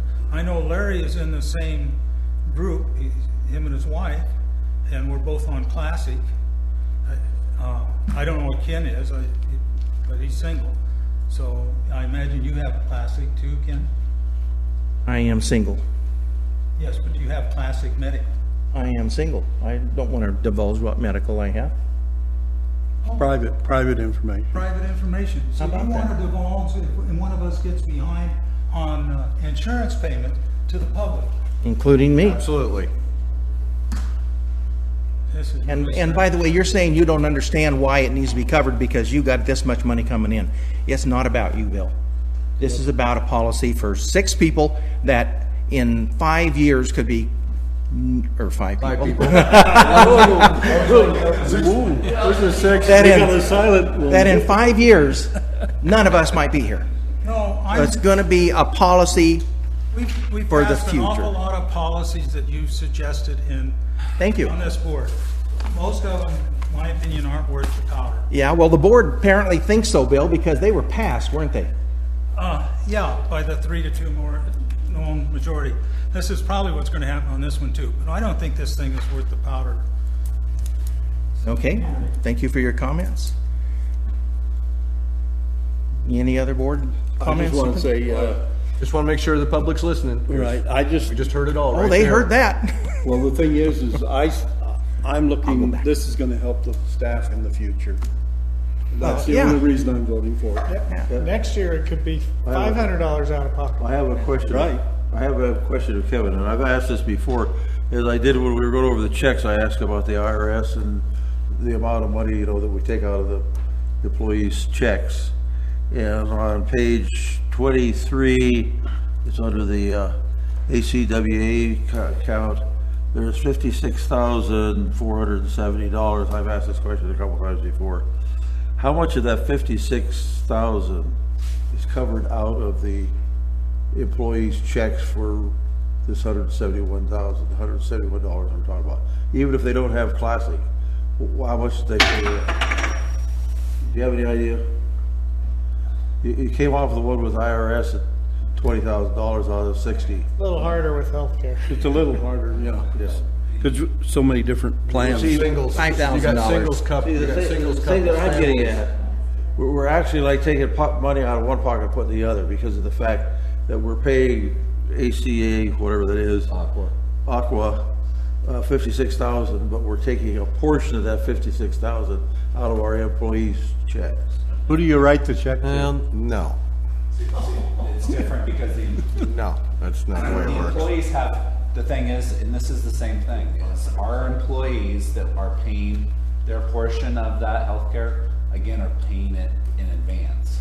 So their January payments are coming out in December. So we're taking their portion out in December and paying for it in January. So it's the same type of thing is what we're asking for you guys also. And it's the same thing if an employee is, what would an employee be? Workers' comp. Workers' comp. And they're out on workers' comp, but they want to keep their health insurance. And they have to pay for it in advance of them receiving health care.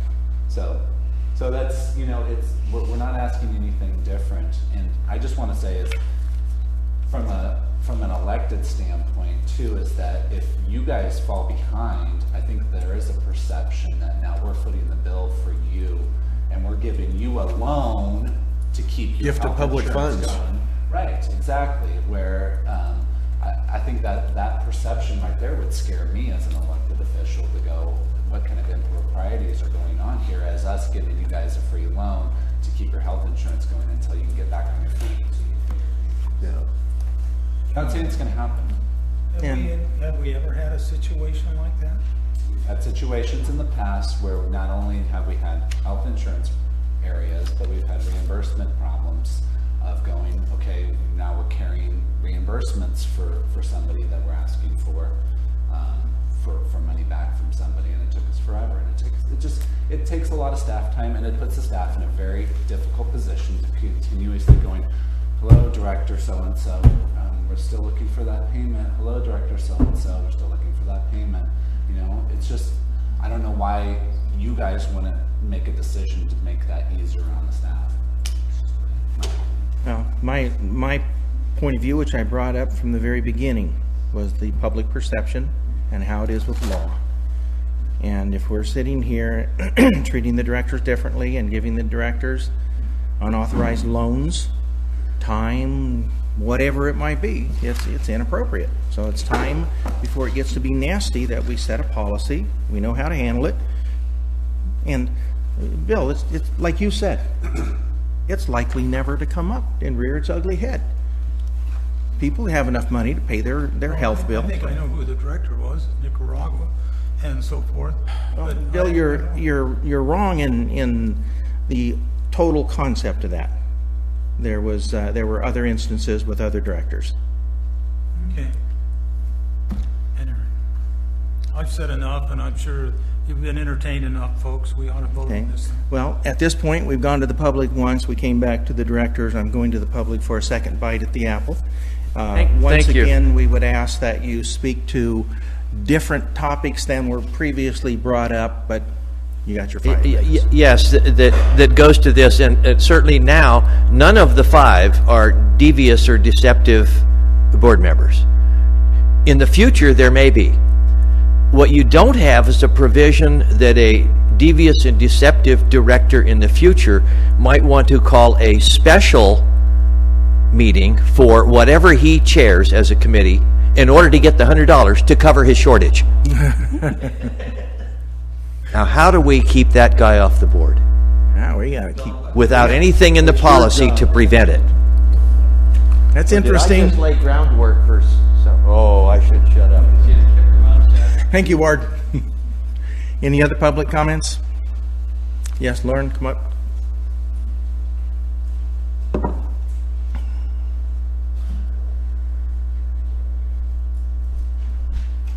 Warren Harvey, Paradise. I just somehow feel that I really have to agree that you should pay it in advance. I didn't realize you wasn't. But if you got your committee money late, a month late, you would solve the problem anyway, because you'd essentially have 2 months to take that out of. You see what I mean? If people didn't rush right in and say, geez, I was in 4 committees this month or 5 committees and I want that money right now, if it was 30 days behind, looks like to me, because Social Security, you pay in advance. If you die before the end of the month, you got to send them back the money. That's the way that works. But anyway, the other thing is And people always die before the end of the month. Exactly. You always owe it back, and the spouse always wonders why they have to pay it back. Always. My wife's in that business. But I also think that it would be, I don't know how you could make it this way, but I think if everybody had the same amount of committee meetings, it'd be less of a thing, unless for some reason you didn't want one. I think if you're on there and SEP says, I've only got 2, everybody else has got 3 or 4 or 5, I want to have one more, I think you ought to have a right to have it. But that's my thought. Thanks. Thank you. Any other public comments on this topic? There being none, we're going to close out that section and back to the board prior to voting. Anybody else want to state anything else? Questions, answers, anything from staff? Anything from legal? Do we have a clear enough motion that we are covering it and Kevin has his direction? Okay, so the motion was that each director shall provide 1 month advance payment of their healthcare premium, and if the director is not paid by Wednesday before the next regular meeting, it should be automatically placed on the agenda. And any balance not covered by their reimbursement is due and payable 1 month and 1 week in advance of the regularly scheduled meeting. Or it will automatically go on the board agenda? Did we have that part in there? Yeah, it's before that. She did? Said that Okay. before. Yeah, no, Yeah. okay, I was listening to the money part of it. We got it, yeah. So Okay. the payments are due the Wednesday before We will have either the agenda. Kevin, George, or Dustin clean up the wording on that. Yeah, I'm not sure the 5 weeks works. I think it's directors need to pay any unpaid balance by the Wednesday before, a month in advance. The second Wednesday of the month. Second Wednesday of the month. Yeah, there you go. Dustin comes in handy all the time. That's why we have him here. That's why we pay him Yeah. big bucks. Okay, thank you for clarifying that. And I'm going to ask a question for a little more clarification. If we're looking at this upcoming December, whatever the second Wednesday is, I don't care, but what premiums are to be paid by the directors? And let's just take a live example. Take wherever it went. You can slip back there, Kevin. Take the first guy, take the $150 deal. So what does it mean on this, by the second week of December, what is that person paying? Because are they paying for the December insurance, or are they paying $152.59 for the January premium, and they still need to pay the December premium? I'll have to see how Christie has that set up, and I'll have to get back to you. December is not this amount. Why don't we just make it not take effect until the, Well, I don't care about but whatever the amount of money is, it seems to me like we're going to have a double hit when we first start into this. Okay, Unless Christie's I just already want taking it out a month in advance. people to know that there's going to be a double hit, because the first one is payment right away for the current month, and then we got to pay for that month in advance deal, and once we make that first double payment, then we're set for each ensuing payment. Thank you. Except for shortages, if we don't have enough to come out automatically. And then we just send you a check. Stamps, money orders. Okay. Food stamps? blue chip stamps? Okay. Any other questions? Roll call vote, please. Vice President Crowell? Yes. Director Duncan? Yes. Director Fletcher? Yes. Director Kellogg? No. President Hunt? Yes. Motion passes 4-1. And Who do we make the check out to? Ken Hunt. I've got it right here. President. El President. President. President That might Ken change Hunt. next one, so El Presidente will do, Larry. The president will do. I've got it right here, that's why I'm going to give it. Oh, Larry, I've written so many notes on this thing, I kind of covered up the next agenda item, but the next agenda item is 9F, communication among directors regarding election of officers for 2016 and interest in committees of the district. Right. You led the charge on this last year. You're the leader of the charge on this year. The reason I like to do this is because of the Brown Act, we can only tell one other director what we would like to do the next year. So I figured if we do it in an open meeting, then everyone can say what they want to do, and whether they get it or not, it'll be up to the new president. But I think if we talk about it, then we'll know what it is, and we don't have to Yes. be worried about violating the Brown Act. So that's why it's on the agenda. So my first question is, by a raise of hands, how many of you would like to be president next year for Prop 218? Raise your hand. You don't want to be president for next No, year? I've told you in the past why I don't want to be president. Oh, okay, fine. Okay, so there's 4 of us that want it. Okay, how many want to be vice president next year? Well, yeah. Well, That's what I think. right, okay. That's it on the officers, right? The committees. Let's start with Bill. Bill, what committees would you like to be on next year? Botanical, the Lake Committee, and the Water Conservation. Why don't we just have Georgianne provide a list at the next meeting, because we don't populate them until January, and then let's do that discussion then, because then we can look at all the different committees. Oh, I think that's a good idea. Okay, if you want to put it on. I don't mean to cut you off, but. No, I mean, that's okay. Why don't we have As a long- list? So you I want was to gonna- continue, Everybody I can was gonna think dig about into what trying to committees find they want to be. continue committees, this as that's- old business? For committees, that's fine, but the officers we had to do tonight. Would you say move that into old business? So if It'll have you to go to wanna- old business. You want to continue this as old business, and you With can a- cover that part of it. With a next- list of next committees, next Right. meeting. I think that's a Fine good with idea. me. You got the information Never that, done and all of the board members know who still First wants to time be this year we have president. old business, yeah. Everybody, except for Bill. Everybody but Bill. And so we will continue this into old business next meeting. Okay, and In particular, and Georgianne, will you make sure that you send out a list of all of the committees that we have and who populates them now? You do that every It'll be in the agenda, January, yeah. but get do it it out to in people. December. And do not respond by email as to which committees you would like. wait until the meeting. Do not hit reply all. Okay, item 9G, December board, oh, this is mine, December Board of Directors meeting. The reason that for the public's interest, that I look so scruffy and I have a beard and I have long hair and I'm just desperately tired of this is because it's for a costume for the ballet. So I've been dancing in the ballet for 17 years, and I'll be doing my last one this December, and I'm retiring, and she's not getting me back on there. So then I can get a haircut and shave. But during the December, the last week prior to the show is hard. There are ballet rehearsals from 5 p.m. and we usually get out at 10. So that's like the 12th, the 13th, 14th, 15th, 16th, 17th, and then 2 performances on Friday the 18th, 2 performances on Saturday the 19th, and 1 performance on Sunday the 20th. Therefore, it's really difficult for me, starting at 5 p.m. and dancing till 10, to make any board meeting on December 16th when it's normally scheduled. So I'm asking the board to close that meeting down and open up a special meeting, perhaps the week prior, between the 7th and the 11th sometime. May I interject? Yes. You read my manager's report.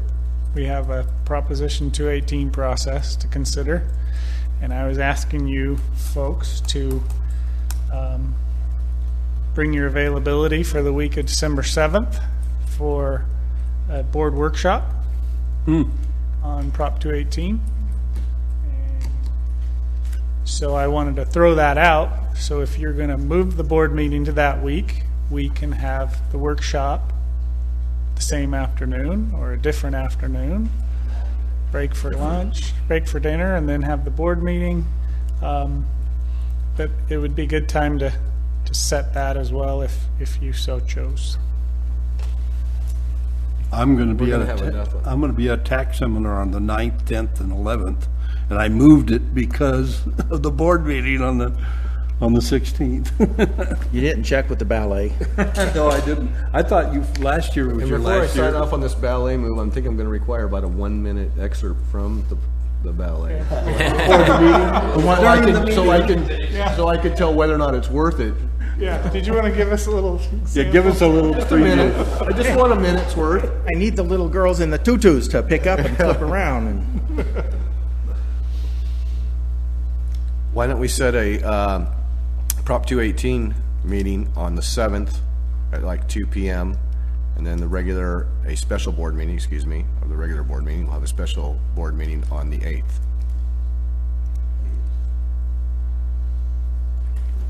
Is first meeting going to be open to the public?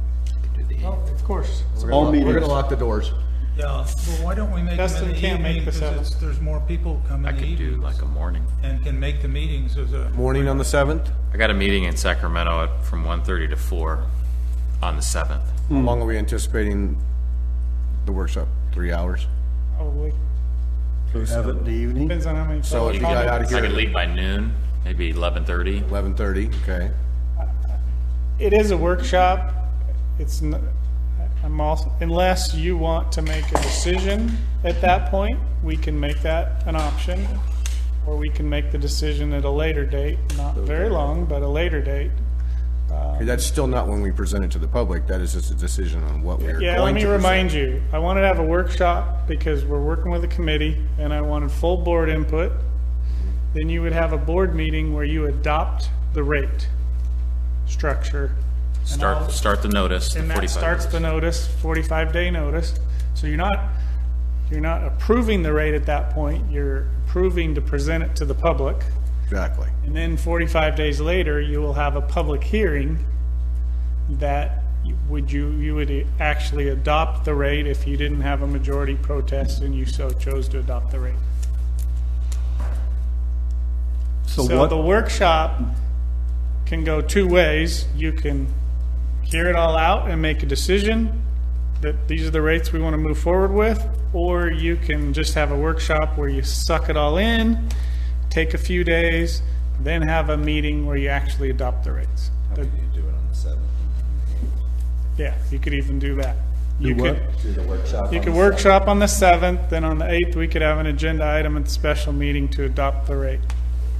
What time would the workshop be on the 7th? Because I have a commitment that 8 o'clock? veterans. 8 o'clock in the It'd morning, have to be 8 o'clock because of lawyer. Dustin's schedule. If you want me there. What is your, what time is your Yeah. your thing? Okay. Evening, this would be in the morning, The committee is recommended, this would be in the morning, yeah. I may need a little time. then that wouldn't be good on the It'd be 8th. a big crunch. We just have to table Yeah, because it. I couldn't present it in an agenda item for the 8th. It'd be a last minute change. If the board wanted to change what's being presented. Well, I could always, remember that I'm available during the week of the 14th to the 18th, During the day. during the During the day. day, yeah. And, you know, I know Bill likes to have it at night, but look outside. We have a lot of senior citizens that would rather come in the day than drive at night to attend a meeting like this. Hmm?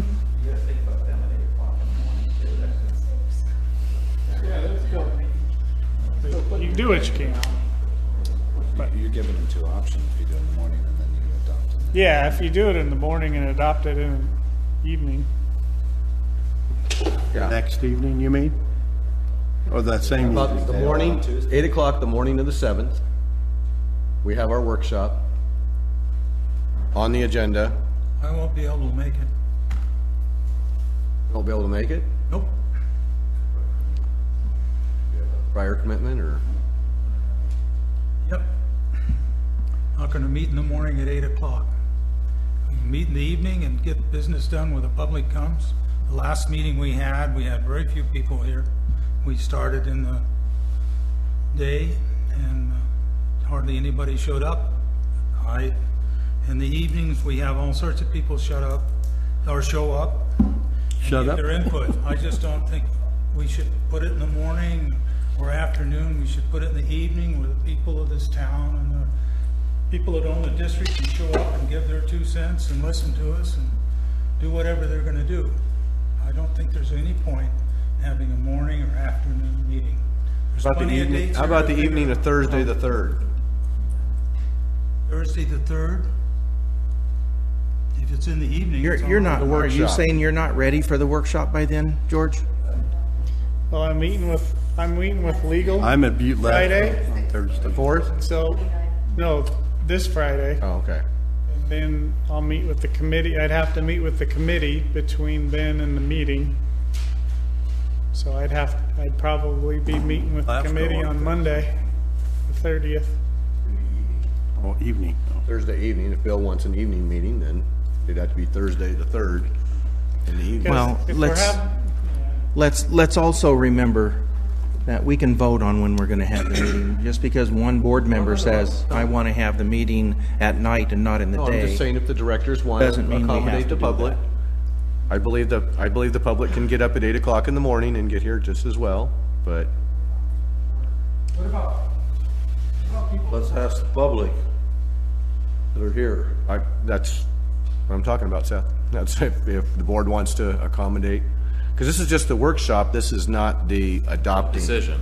And you No could. decision. I mean, you're gonna have 45 3 meetings on this. You're gonna have a workshop, it sounds like. You're gonna have a meeting at which a notice is considered. That's the 8th. If adopted, would start at least a 45-day period. Then you're gonna conduct a public hearing at the end of that 45-day period. So you've got at least 3 meetings. You can also, if you really wanted to, in between the meeting when during the 45 days, you can have a workshop in that time period too. Public workshop that you Public preside workshop, over. Is the, Educational type, Yeah. informative is workshops. this workshop gonna make any decisions? Yeah, they're gonna provide input to me We on might change what the committee's what needs presenting. to change. Okay, so the public They needs to can. be there. If there's decisions to be made and so forth, it isn't just a Well, workshop. we make the decisions, so. No, I understand that. My point is very simple. They own the district. It should be a meeting time where we're gonna have the best attendance from the people in the district. This is a hot potato, so we cannot make it for our convenience and not have the public here. Several of the men in the audience work, I work, and I'm a sole proprietor, so I really can't, take the whole day off. And if it's in the evening, I can make it, and I can participate, And I think and we're having more people here tonight than we had a week ago. So for Thursday the 3rd? Yeah, whatever you want to make it in the evening. I'm available on Thursday the 3rd, the evening. Because I want the public here too, so. Yeah, I think that's very, very important. It's a We went special through the meeting, last So I one. think we should have It a wasn't very Wednesday, comfortable. the 2nd. So Wednesday the 2nd, is that what you're thinking? we Well, probably in get the it out evening. Tuesday. Is it just because Wednesdays are normal? Wednesdays are normal. And just so you're aware, if you have it Thursday the 3rd, the agenda will be out very late on Tuesday, which is allowed as a special meeting. If we have it on the, Very- Special meeting requires 24 hours advance notice, so. Right. What George is saying, whatever date you pick, the agenda's probably gonna come out a little over 24 hours before the meeting. whatever, So if we moved it where Larry just suggested we do it Wednesday the 2nd, because that's our normal day of meetings. That squeezes, That squeezes it, because remember, Thanksgiving's the week before. Exactly. We're closed Thursday, Friday. well, I figured you'd work on it during Turkey Day. I will, but Roseanne needs to. I mean, I'll be probably meeting with the committee before Thanksgiving, Right. and then I'll be getting it together. Just 3 days next week. She still would be tight. We'd get it out by the end of Monday. If you wanted to do Wednesday, that's fine. Well, I think the public can adjust from a Wednesday to a Thursday, and I have no fear there. I mean, Well, this is, okay. if we're gonna move our meeting This to is a the Tuesday, workshop we're talking about, This is the though. workshop. Okay, we haven't talked about the special meeting. No, not yet. Okay. Yeah. So why not- Yeah, Thursday would be fine. Why not Thursday the 3rd Gives us a little extra cushion in there. at, let's say, 5 PM, so we're not here till midnight, or 4:30, something like that, or 5, for the workshop, because it's gonna carry on for a while. I'll give a chance for people to get here. And then Tuesday, the 8th, will be our special meeting. Move our normal board meeting to a special meeting on Tuesday, the 8th at 6:30. Does that sound Move it to acceptable? 6 o'clock For the special meeting? over the first meeting on the 3rd. Gives people in the audience work, they get off work. I work too, yeah. Yeah, I do too, so 6 o'clock would be easier. We're gonna be here for a couple hours. Sure glad I I'm sure don't people will work. be able to funnel in, and Sure glad I don't work. if it's important, I'm sure they can get the last hour of the day off. So, Okay, what are we gonna have, are we setting up a time for the meeting after the meeting on the 3rd? Well, first, let's just firm up the rate workshop. Are we talking 12/3 at 5 PM? 5 PM? December 3 at 5 PM? Yeah. And then the date you're suggesting for the special meeting in place of the regular board meeting? 6:30 on the 8th, 12/8, 6:30? standard time. Regular meeting, regular meeting. 12/8 is a Tuesday? Yep. That fits? 6:30 on the 8th? That's what he said, yeah. 5 o'clock. 6 o'clock and go to That then gives George and Georgianne We wanna time meet on to Thursday, we wanna release meet at it 5? first. Yeah, that's, probably have to start. So we make that 5:30? Thursday at 5 And we've got for the to workshop. We'll figure 3 hours there. dust them off and kind of get them template. 5 to 8, Have a hard time I think getting. 3 hours. Kevin? 3 hours, 5 to 8. I'll make it at 5. On Thursday. Get some input as to any changes. I'll make it at 5. We will go over, but Heard our agenda for that special meeting to That's 5 AM. get adopted on that. It'd be easier at 5 AM than 5 PM. We're just talking 5 about that. a.m., We'll but I have have to work I have on a the 9 notice o'clock. and then populate them pretty keep the- quick with any changes order. from the workshop. I think it See can a be lot of done. other business. Yeah. And it's a special meeting, so you still have that 24 hours. Okay, well, now We'll just need to do it by we 6:30 don't have our new board member on date, Monday our board date. Monday the yeah, 7th, he's suggesting that for the agenda. for the agenda. the 8th. December 8th? December 8th? Yeah, at 6:30 PM. Oh, okay, You well, wrote it down. yeah. Is that the special meeting or the board meeting? That's the Special regular meeting. board meeting, Special board meeting. special board meeting, which We're gonna have the replaces, regular board meeting. We're not. It's the same day. Regular No, board it's a meeting special is Board meeting on canceled. the You gotta make a motion Ready? to cancel. Ready? Okay, make the motion. Okay, so I make a motion, what should we do? Should we put them together? Sure. We put them together in one motion? Okay.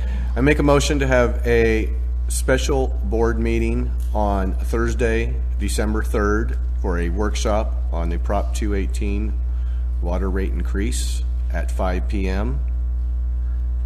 And then cancel the normal board meeting, the regularly scheduled board meeting on December 16th, and move it to Tuesday, December 8th at 6:30 p.m.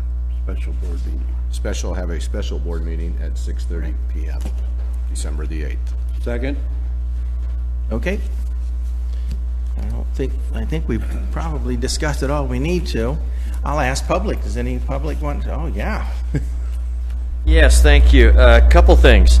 I agree with Bill. We need as many members of the public here as possible. I also think we need to do some special things in a way, since it's relatively short notice between now and the 3rd, and the meetings after that, to let the public know that we are in fact working on this so that it's not just a done deal. And unfortunately, there's already some perception, since there was some comment that it sounds like it's a done deal. There's going to be this huge price increase, you know.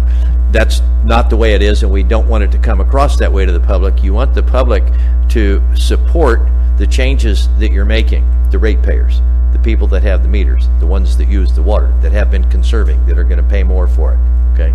So it's how you get to that and make it clear to them that it's the right thing to do, and the way it's being done is not a huge sting on some people, and there's still going to be some super savers in the group. So how you balance that and advertise that to the public in only a couple of weeks is a little bit of pressure, and I don't know whether that falls on Cedar Creek or the website or the electronic sign at Terry Ash or what you're going to do, but I think it's important. The second thing is that to go to the 8th, that's also the second Tuesday of the month, town council meetings. So there are some people that would be there that might also like to be here that can't be in both places at the same time. Thank you. Thank you. Any other public comments about the change in meeting dates? There being none, we're back to the board. I'll call for the vote. All those in favor say aye. Aye. Aye. Any opposed? None. Motion passes 5-0. Thank you very much. We're moving to item 9H, Butte County Special Districts Association election for 2016 and 2017. Consider.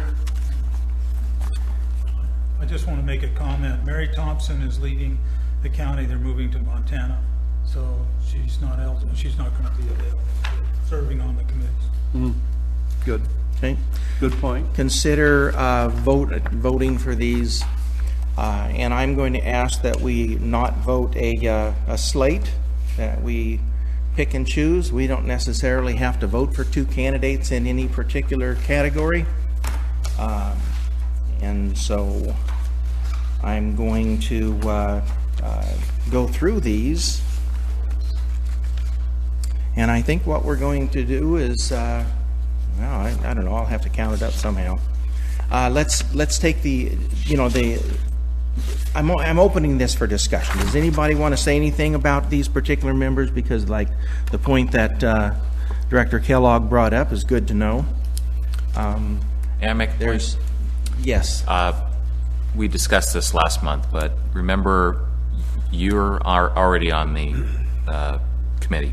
Yes. Larry is on the committee as a member of LAFCO, and Doug is potentially on the committee if he's voted in.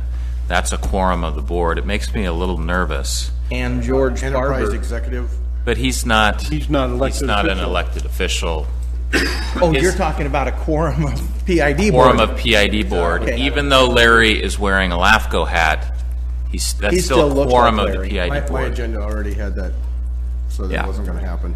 Makes me, yeah, we can, I just want to raise the point. I don't think it's black and white, a violation of the Brown Act.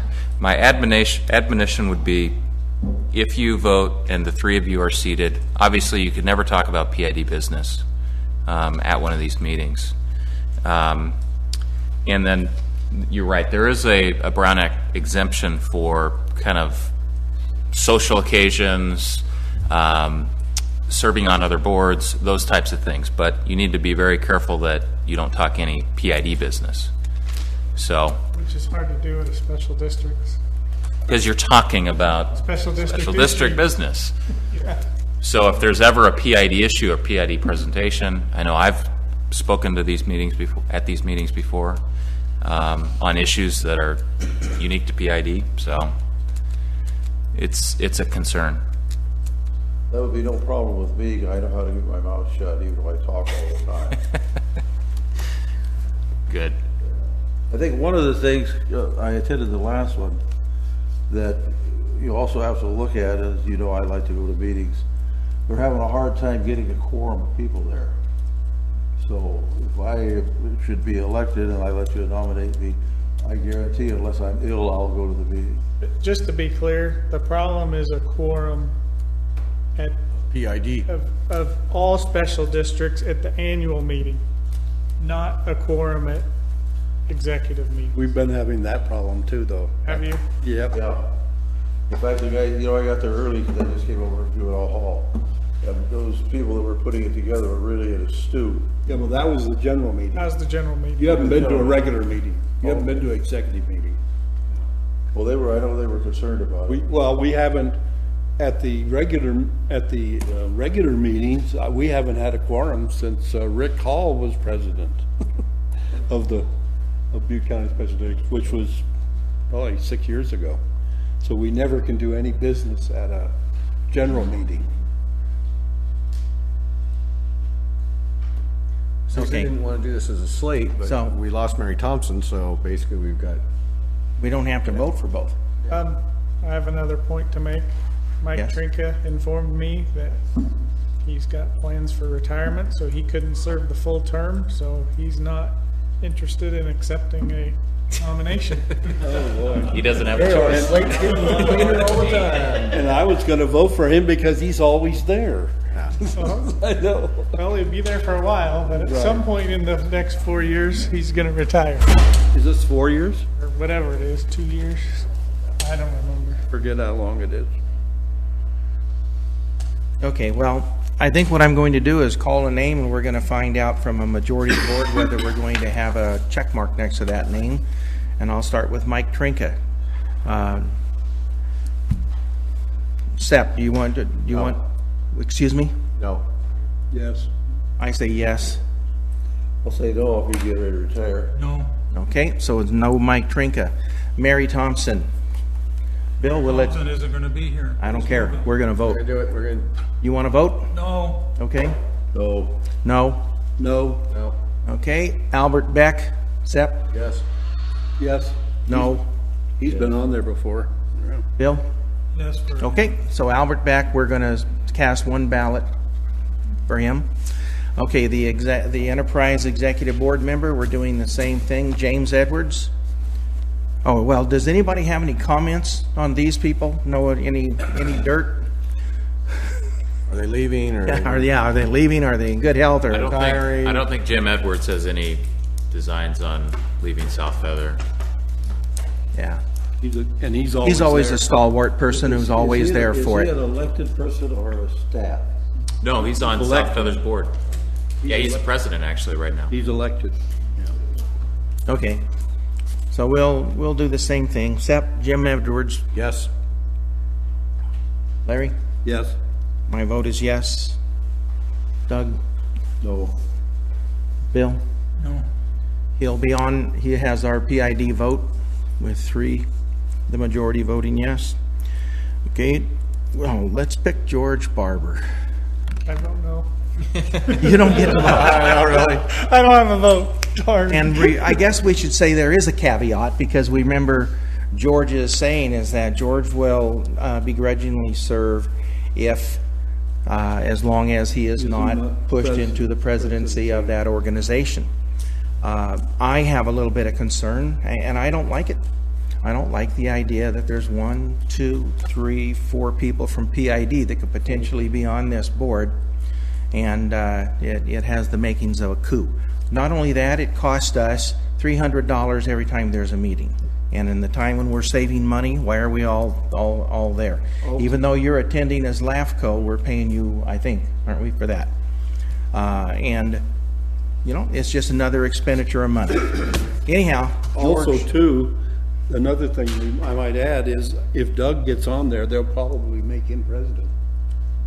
Yes. okay, so let's see. We voted for Jim Edwards.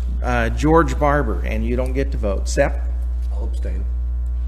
That means yes. He knows it. Larry? Yes. I'll say no. Doug? No. Bill? Okay, no vote for George Barber this year. You're lucky. Doug Flesher? Bill? Yes. Doug? Yes. Ken says no. Larry? No. No. Okay, so our votes are for Albert Beck and Jim Edwards. Albert Beck and James Edwards. We need a formal motion to send the ballot as you have directed it. Okay, boy, I sure like the old days when we could say I so move. I mean, you don't have to go back over them if you don't want to. Yeah.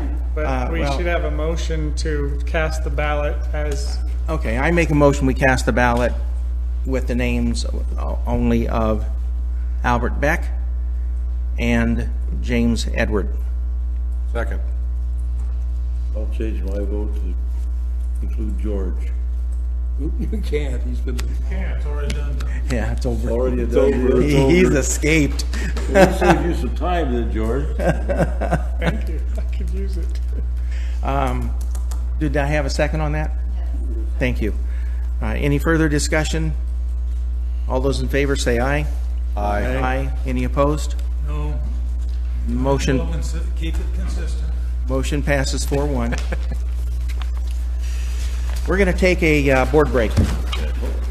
And hopefully, you know, I really want to keep this to like 3 to 5 minutes, so we're doing good I think the gavel's going to bang no later than 7 minutes down the road at 9:15. I'll call the meeting back to order, and we're going to move on to item 11, committee reports, or reports regarding representation on the committees. First one is Paradise Lake Recreation Committee. Directors Bill Kellogg and Larry Duncan. And Larry, you're the chairperson. You have a report for us? Yes, I do. It was a very good meeting, I thought. I was looking at see what the highlights were. Hildy Landgrus, she resigned because she has too many irons in the fire, and she did say she was going to still attend the meetings though, which surprised me. And then Joe was there and told us about himself, and we've appointed him. And we discussed the improvements on the boating, which we voted down tonight. And anything, George, can you think of anything that's real important? Yeah, most of those were just reports. Just reports, that's what I thought too. Bill? I think it's interesting, Forest Service is still working on our special use permit up there concerning the gazebo and other improvements that the district has made, and whether they come up to their standards because they're on Forest Service land. The fish, we did apply, Jim's doing the applying, I think, for the money for Butte County Fish and Game Commission to purchase and stock catchable trout prior to Kids Fishing Day. Well, Bill Taylor discussed it at the meeting, and I don't know if it's Bill or Jim. It was Bill. Jim wasn't there. Okay, yeah, that's right, Jim wasn't there. We talked about, Greg added things about trail improvements at 26 location. The remaining trail improvements on USFS land are pending the issuance of U.S. Forest Service permit. That was referred to a little bit earlier in the meeting by George. There are a few more areas needing improvement. The materials were already on site, just waiting for the work to be done. Most of these are putting culverts underneath the road and then doing gravel, filling in what we normally call potholes. The new and improved signs have been installed at the lake. One sign was replaced, 3 new signs, and they both said no dogs allowed, even on a leash, and no paddleboarding. These signs were made up before we even had a discussion of it on the board to approve those. That was interesting. There was an educational event. Greg discussed the following. Under the Sun Trail Run had 116 participants, so there are people using the lake. 2 trailheads adventures, triathlon, and 3. Both events went off very well with minimal issues. Forest Service was on location observing both events. Accessibility improvements for gazebo parking construction is pending in the renewal of USF forest permit. Topographical surveying, mapping of picnic and parking areas is pending completion of accessibility improvements for gazebo parking and restrooms. We now have internet email access at Paradise Lake office. A laptop with internet access and email was installed at the lake office to improve communication between staff and distribute information. Greg has email but doesn't know his address. They are having some. They are having some special signal issues. Mickey to look into solutions. George mentioned shrinking the laptop in a different location. Expansion of recreational activities at Paradise Lake. Board of Directors decision October 21st meeting in regard to establishing dog day and paddleboard weekend at Paradise Lake. Manager Barber indicated the board voted 4-1 not to establish dog day or paddleboard weekend. Larry Dawkins thought the events could have been a good fundraiser for the event. Bill Kellogg thought that both represented a sanitation issue that should be avoided. The committee agreed with the perception that this could be seen as letting the camel stick his nose under the tent. Planning update of kayak rental, Cedar Creek. I think you guys were on holiday. Yeah, so at the next meeting you'll be involved. And let's see, did I leave anything on? Yes, right? I passed on to Greg before that meeting, the posters for the kayak rentals, so he's got all those things. Oh, okay, yeah, he mentioned, that it's not in here, but he did mention that, yeah. So there's no movie on it. There's no, okay. Annual revenue at the lake is $43,000 this year compared with $36,000 for all of last year, and we still have 2 months. So it's really working by having the lake open year round. And we already talked about Hillary and Joe. So the other thing that happened was reduction of additional fuels reduction work completion on the east side of the Magalia Reservoir. And it really worked. We were up there yesterday and you could see right through the woods now where before it was a long road. So they really do a great job. And it has costs in here and everything listed. But most of it was covered by a grant. Thanks. That's it. Thank you. We're going to move on to item 2, the Butte County Local Agency Formation Commission. Director Duncan. We met on the November the 5th in Oroville, and let's see, we're updating the City of Biggs sphere of influence, and they're changing their boundaries quite a bit, the sphere, because they want to do some things south of Biggs, and but that hasn't been approved yet. And then we've got an update on the agreement with the City of Oroville, and they've got 5 years to annex the areas where they have already hooked up that they shouldn't have. And we adopted our regular meeting calendar, and that was it. And then, but the other thing is I did go to a CalAFCO meeting in Sacramento on the 13th of November, and we voted to triple the pay for the executive directors, and 3 times 0 is still 0. I think I still think you needed to exercise more financial caution. Right. Fiduciary And that's, responsibilities. what it is on all of the executive board, none of us get paid by LAFCO or by our districts. We get reimbursed for our travel, and that's it. And we did, a new member was Bill Conley from Butte County, Butte County representative. And we had an annual report, and our biggest fundraiser is our convention, and we made $43,000 on it, above and beyond expenses, and that's what allows us to keep the dues lower for the different members. And let's see, what else did we do? I guess that was, oh, and we're talking about establishing an ethics, what do you call it? Code of ethics for LAFCO, for Cal LAFCO, because they don't have it.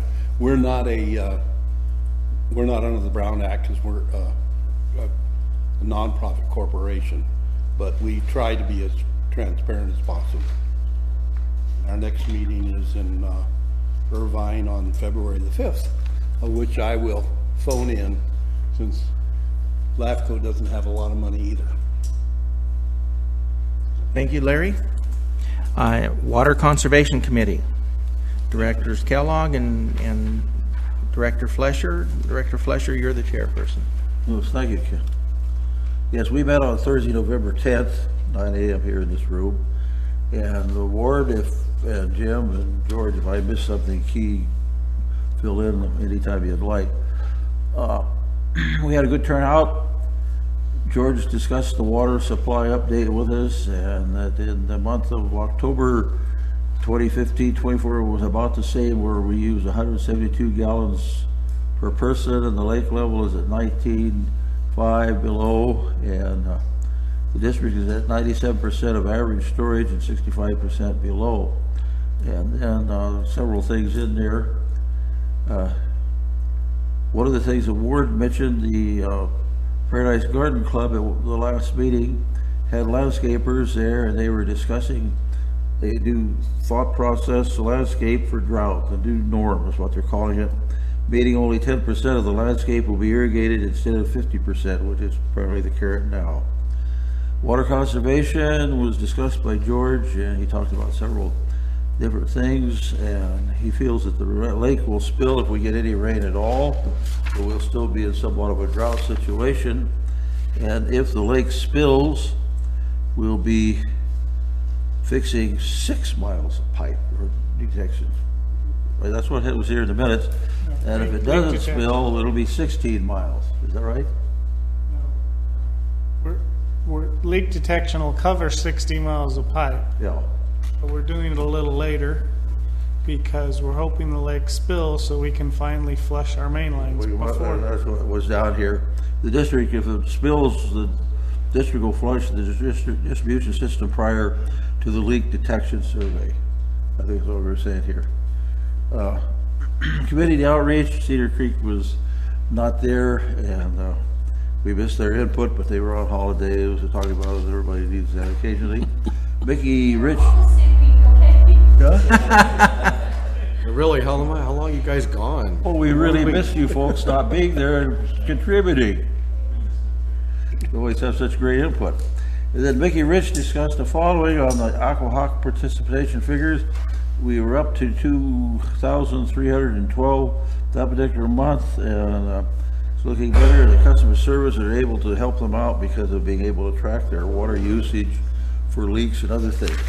And then one of the big things on the other side over here, the demonstration garden, which we've talked about up here on the hill, and ever since we were going to put that in, we've been in a drought situation, but we've always gone in with ourselves and staff and cleaned that area up and planted a cover crop. A cover crop is a set of plants that's generally legumes and grasses, and they really help the soil out, and you can see that if you look at that soil. It has really changed a great deal on that. But one of the big things that we're looking at now is to put in a drought-tolerant landscape project, and George has really tuned in on this himself. There's a lot of key factors on it. You know, you look at a plant in a gallon pot, it looks entirely different than when you put it in the landscape and let it grow for a little ways at this particular point. A couple other factors, we wouldn't need a fence because of the fact that the deer would be just part of the landscape. And also we would take care of the weeds because we'd put a weed barrier down on here. And what we're going to be doing is we're going to be meeting again in January on the 12th, and we'll be talking about bringing people together and planning out Minden's, the Garden Club, Vassar Gardeners, the Fire Safe Council, and other interested folks. And at that particular one, we'll try to come up with some figures. If you remember last time, we came up with needing about $2,000, and that's what we voted it down here at the board, and wouldn't even think about bringing it up now. But in the first part of January, we'll see what we need, and we'll be bringing it back to you for consideration. Any questions? Ward, anything you'd like to add? We got it. Jim? Excellent minutes. Except that's 6 miles of pipe. I couldn't figure that one out. Town does require the courtyard to have some level of landscape. Yes. And so, yeah. Already set our money aside for that. This drought, There's going to be some level of landscape. What's that? They have our deposit. Yeah, I know, they have our deposit, so, and. Yeah. they have a $40,000 deposit or something, and this drought tolerant landscape would work. It would work real well. Whatever you guys. But we'll be meeting really in the nitty-gritty of it on the 12th of January, and we'll be bringing it back to you folks at the next board meeting. Okay. Thank you. We're moving on to item 12A, General Manager's Report, written report. And George, would you like to make any additional comments?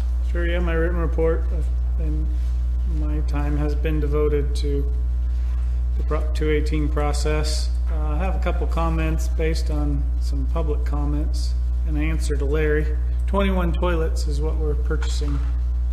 There's only $60 left in the budget, not 600. 21? 21 more. More, but Are how ordered. many did we do all together?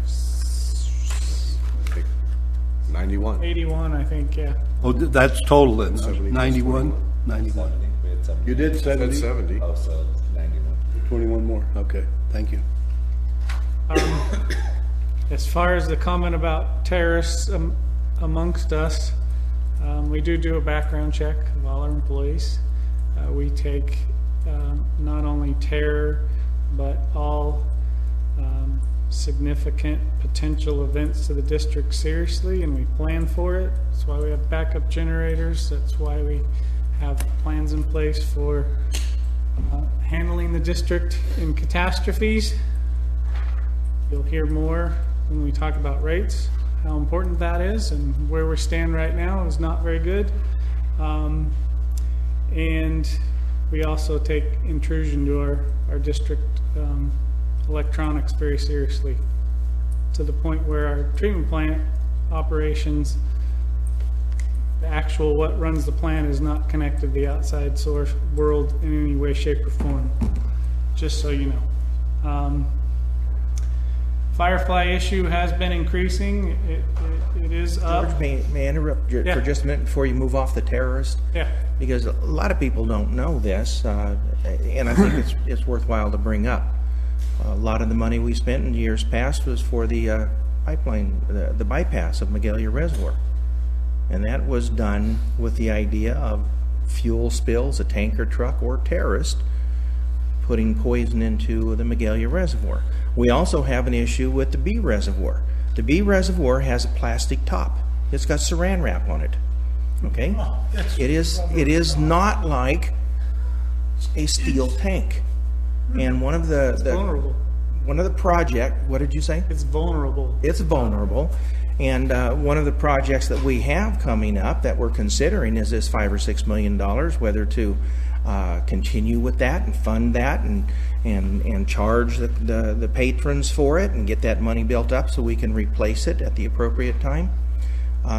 So yes, terrorists and the trouble and the mischief that can be caused are taken seriously in the, That was a terrorist. that terrorist? That was conveniently staged. For that moment. Mischief. So anyhow, I just wanted to kind of finish that off. We still have things under consideration that we're talking about. Yep, Thank you. thank you. I think we should consider ghosts and spirits, because that bathroom has had a mind of its own since the day it was built. It flushes itself, water runs. Not anymore, we fixed that. Yeah, I've heard the towel machine go by itself before. We have. Nothing in there? Somebody, No, come on. No way. I don't know. It's give us nothing serious. There's no way a noise like that comes out of that bathroom. Keep your eye out that direction, Jim. Yeah. There was a question on the checks about the ad in the Chico ER for open positions. We have 3 openings. We advertised for them. They're on hold. Have had a conversation with the union. I can't report that we're have an agreement that we can continue to not fill those, but we're discussing it, and no action's been taken on filling any of those positions. There was talk about the fireflies. Yes, we're having some issues with fireflies. They were not as bad as many districts experienced. It was a project with a fixed contract. You remember with Chevron, it's fixed price. You pay them $5 million. They were going to make sure it worked. So we did get a lot of extras built into this project from what they envisioned to make sure it works, and it works very well. It is what got us through this drought. I think we would have been in really bad shape had we not had those meters and all those many notices to customers about their leaks on their side for the last many years. And we've also had a suggestion of one of the workers, one of the meter techs. We are working to have the firefighters report. They said 3 hours. I told them 4. Right now they report on an hourly basis. So we're going to try and switch them so they report every 4 hours. The entire information still comes over, but it just gets sent out. We're going to try that. Less reporting means less draw on the battery. Hopefully we'll get a little more life out of them. Good idea. Hopefully that will stick. George? Yeah. A public comment to me and said those reports are 24 hours behind. At least, yeah. So he was questioning the value of it and leaks and stuff. A whole lot better than 60 days. 24 hours and 60 days. Yeah, I'd question the value of that. And that's typical. I don't know how It's much like, more added value. I'm in the sales we used business. to have a phone that added just value called. you need. Now we complain if it doesn't get on the internet fast enough for us. So you give them a little and they want a lot. So that's all I got. and Chevron, how much money did Chevron lose? They won't tell us. I don't know for sure. We know they lost money. Thank you, George. Well, I'm getting at, we got a deal. Yes, we Legal report, do we have verbal presentation today? Yeah, 4 items, quick items. First, I have a privilege letter went to George, and I know it's been routed to you as directors concerning Bay Delta matters. There's a lot going on Bay Delta wise, so if you would please study that letter, come prepared. We're going to have a closed session, hopefully December 8th at that board meeting. I'm going to need some input from the board and direction on how you want to proceed. There's various proceedings that place the district's water rights, the district's funds at risk, and we want to be selective on how the district participates.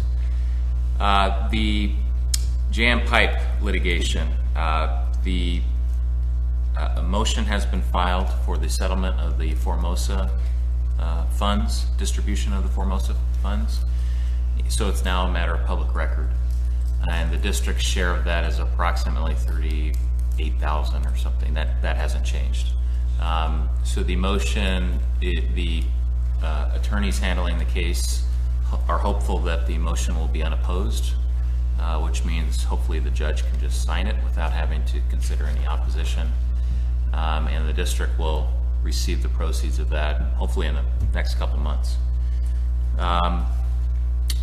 218 reform. You should remind them that's step one. There's still an outstanding. Yes, this is the parent company settlement. The litigation against JM is still ongoing. 218 reform. I think last month or perhaps the month before I reported on Aqua and a few other statewide associations' efforts to modify Proposition 218. I was asked to participate in a committee on that, mostly of attorneys, kind of working on the language.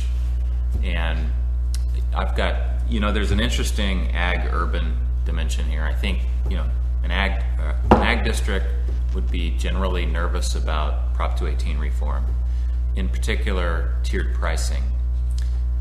What we've seen, especially during the last 4 years, is the state water board will take something that is voluntary under the law and make it mandatory. And this Prop 218 reform has an alternative process to adopt conservation tiered pricing. And the ag community is very concerned that what is now currently intended to be voluntary would somehow in the future morph into a mandatory requirement. So the ag is nervous here. PID, an urban agency, I think it would be a benefit to you as a district. It provides an option to have conservation-based pricing that I think is easier to implement. It's more easily understood if you're a customer. It's legally defensible, more so, I think. So in any event, I'm working with that committee, working on language, that the strategy is kind of twofold. One, they're going to seek to collect signatures, so it'd be an initiative for the November 2016 ballot. They're also going to run it through the legislature, and you need a 2/3 vote of both houses and the governor's signature to get it on the ballot. The reason they're doing both is because there's concern. Obviously, anytime you propose a bill in the legislature, what you start with does not necessarily mean what you end up with. So if there's some objectionable insertions into the bill, they have a fallback, hopefully with enough signatures collected. So I'll continue that. We just had a meeting today, actually, on that. I attended by phone. I'll continue to update you on developments there. Last item, our favorite state mandated water conservation regulations. The Water Board is actively considering reenacting those, extending those, making those permanent. PID, NID, Nevada Irrigation District, South Feather Water and Power Agency, 3 of our clients that are most directly affected by the current conservation mandates. You guys are teaming together, and we're going to prepare comments and make a presentation before the Water Board. And again, this is all designed to, well, let me take a step back. We kind of have a foundational comment, which is, thank you, state, but we don't need your help. We already have drought water management plans. We have urban water management plans. We have drought plans in place, and we don't need the state coming in that doesn't have the local expertise or the local understanding of the system, customer demands, those types of things. So we don't need the state kind of coming in heavy-handed and just mandating something that without really taking away your guys' decision-making authority. So that's kind of a foundational comment because we don't think the Water Board is going to just accept that comment and stop doing what they're doing with respect to extending these regulations. We're also preparing some comments to improve the current regulatory structure to kind of incorporate more flexibility. So rather than hopefully having a 36% conservation target, it's something much more manageable, something that's much more closely tied to actual reservoir conditions in PID. So, and I think, do you happen to know, I know it's a December meeting. Is it December 9th, December 8th? Anyways, the water board is meeting on this topic sometime in the 8th, yeah. Sometime in the relatively near future, early December. So I may have a report at your next meeting, and if not then January. That's it. Thank you. Thank you. Staff and billing reports. Directors, does anybody have any items that they would like to bring up or ask staff about, comment? Just thought it was great at the lake. From 2009, looked like we were at about 16,000. 17,000 total revenue. And now we're up to, if it's on track for what it is, we'll probably surpass maybe 45,000 for a year. It's really increased, and that shows what Greg and everybody's been doing. The input of Director Kellogg, getting bathrooms and signs moved and things, really starting to show. The decisions we're making, you know, that we've definitely got some more people up there than we used to. So, and that revenue keeps going up. Hopefully we can take it off the end of the chart. They moved the chart up. It was at 45 before, and that's at 50. It's fantastic. It was pretty plateaued there, and it's just climbed up considerably ever since 2010. It's just climbed up consistently. The bad part is the expenses have gone up a lot too. Well, Larry, I wasn't going to point that part out. I want to say that out. That's all done in the, that's all done in the interest of the public too. Right. Kevin, what's our cash position that actually we have the money and we can spend it, sort of thing? Let's wait till his report. Will we get to this in the treasurer's report? Wait till the treasurer's report. Wait for the treasurer's report. Okay. We're looking at the billing, I'm sorry. Well, we're staff reports and. Oh, you want to go to the staff reports? I thought we skipped over. Anything else? Any questions? I have Staff no reports? questions. How about you, Doug? Anything to bring up? No, always enjoy the staff reports. They're very well done, Jim. Excellent. There's 12 new meters, and we get about $2,000 a meter or something for new meters. It's on page 114. That's what we charge for a meter. Well, we also charge insulation. Those are just replacements, right? Or those were brand new? We had There's 12 new up We have top. 12 lots that went in Paradise?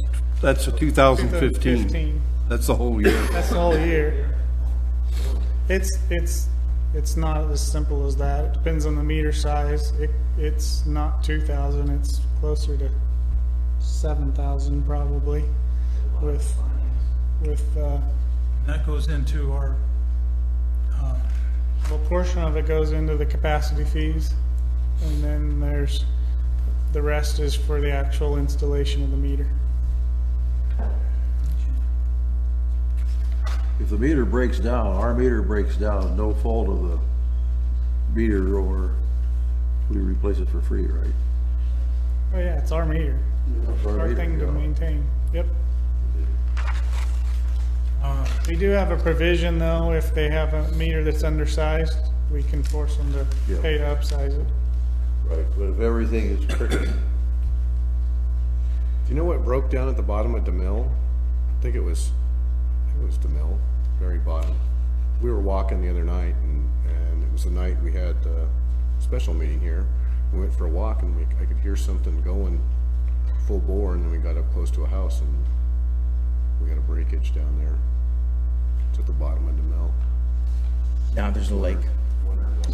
We now have a lake. It was, guy had to have been at the meter, because it was about 8 or 9 feet off the road, so. Yeah, I mean, we Something popped replaced cord. all those service lines, so it could have been a bad connection. Pretty big pressure down At there. least it wasn't at at least it wasn't in the brand new paving. I was very happy to see that, so. On iPad 117, I'm glad to see we're getting back up to where we're installing, we got over a mile installed so far this year. the replacing, does that include Pearson Road and Clark, Skyway, excuse me, up near, Portion of the Pearson, yeah. This is what's installed, so whatever we had beginning of the month, yes, it's included. Firefly replacements, it's got the count on page 118. I know that Larry was asking about that.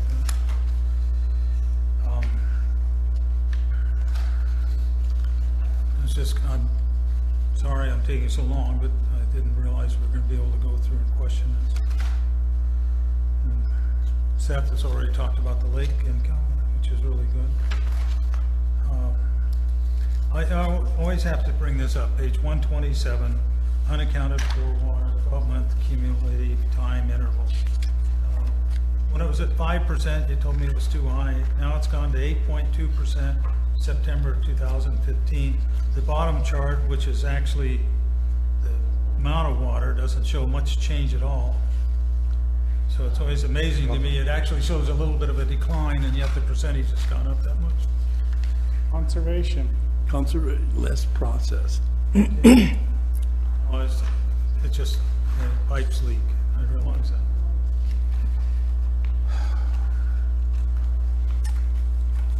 George, I'm a little concerned about that too. If you and Kevin can't get that down below 8.0% soon, don't be looking for any increases next year. You better produce more water, right?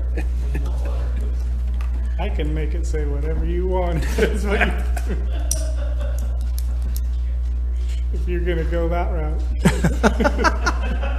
I've told you to just take the darn blue line off.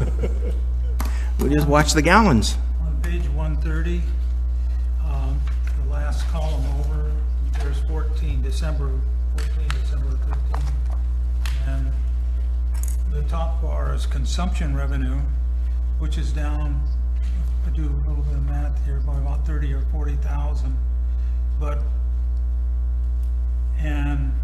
I'm sorry, it shows 14. I need to go back to October. October's the one you can work off of? Yeah, October.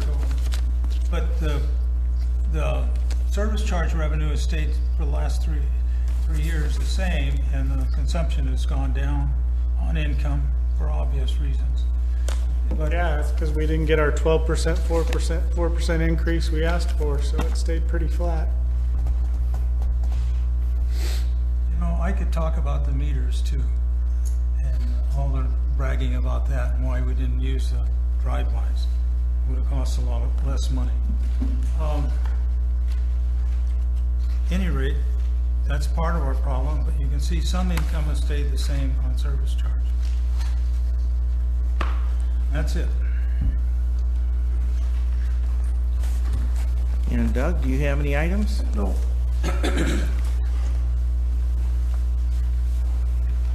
I'll take a motion. I move we accept the October 2015 staff and billing reports. I second that. Any further discussion by board? Any comments by public in regard to the billing and staff reports? That being the case, I'll take the vote. All those in favor say aye. Aye. Aye. Any opposed? None. Passes 5-0. Treasurer's report, please, Kevin. And we'll consider accepting it. We have my rent report. You can see that the one change that was made in this one is you can see that the capacity fees have dwindled to about $210,000. It's because I applied them to prior year pipeline projects, current year pipeline projects, and the AECOM bills that are up to date. So as you can tell, we're depleting those down. And to be honest, it's kind of, you know, we refinanced the loan the prior time to make sure that the rate increase wasn't much. And now we've kind of did the capacity fees. And so to be honest, this is kind of we're out of tricks. So there has to be some decisions that are made to increase this, to increase revenue sometime soon. So I just wanted to kind of throw that out there. Consumption revenue is still falling behind what our budgeted amounts are. This is the chart. So We expected as of October to collect basically 212,000. Our October revenue was, our October consumption was 141. Right now, looking at November, we will meet budgeted estimates on November, maybe even slightly above that. December, January, February, I have no problem with those budgeted estimates. We will definitely probably meet those. Those are just basically indoor usage at that point. So I have provided or produced a cash flow analysis for the board to see from November to June. This includes estimates based on the consumption, just what I showed you, the consumption revenue, and operational expenses. I took the operational expenses and kind of flattened them out based on, as we have told you guys, that our operational expenses are very fixed. There's not a lot of movement in them. So I didn't put any fluctuations in them based on timing or months. I did put in there when our debt service payments would be due, and so that you can kind of see the fluctuations on there. I added the two cash, our unrestricted cash and our remaining capacity fees, to start a beginning cash of $1.7 million. And then, as you can see right here, this is the net income before AECOM's estimated cash, estimated billings. So we asked them for an estimated billings based on the new contract that was approved on the last special meeting, and when their billings would be, how the billings would be spaced out. So here is where our estimated cash flow and net income before the AECOM, and then here is what the AECOM estimated bill, or right here actually, sorry.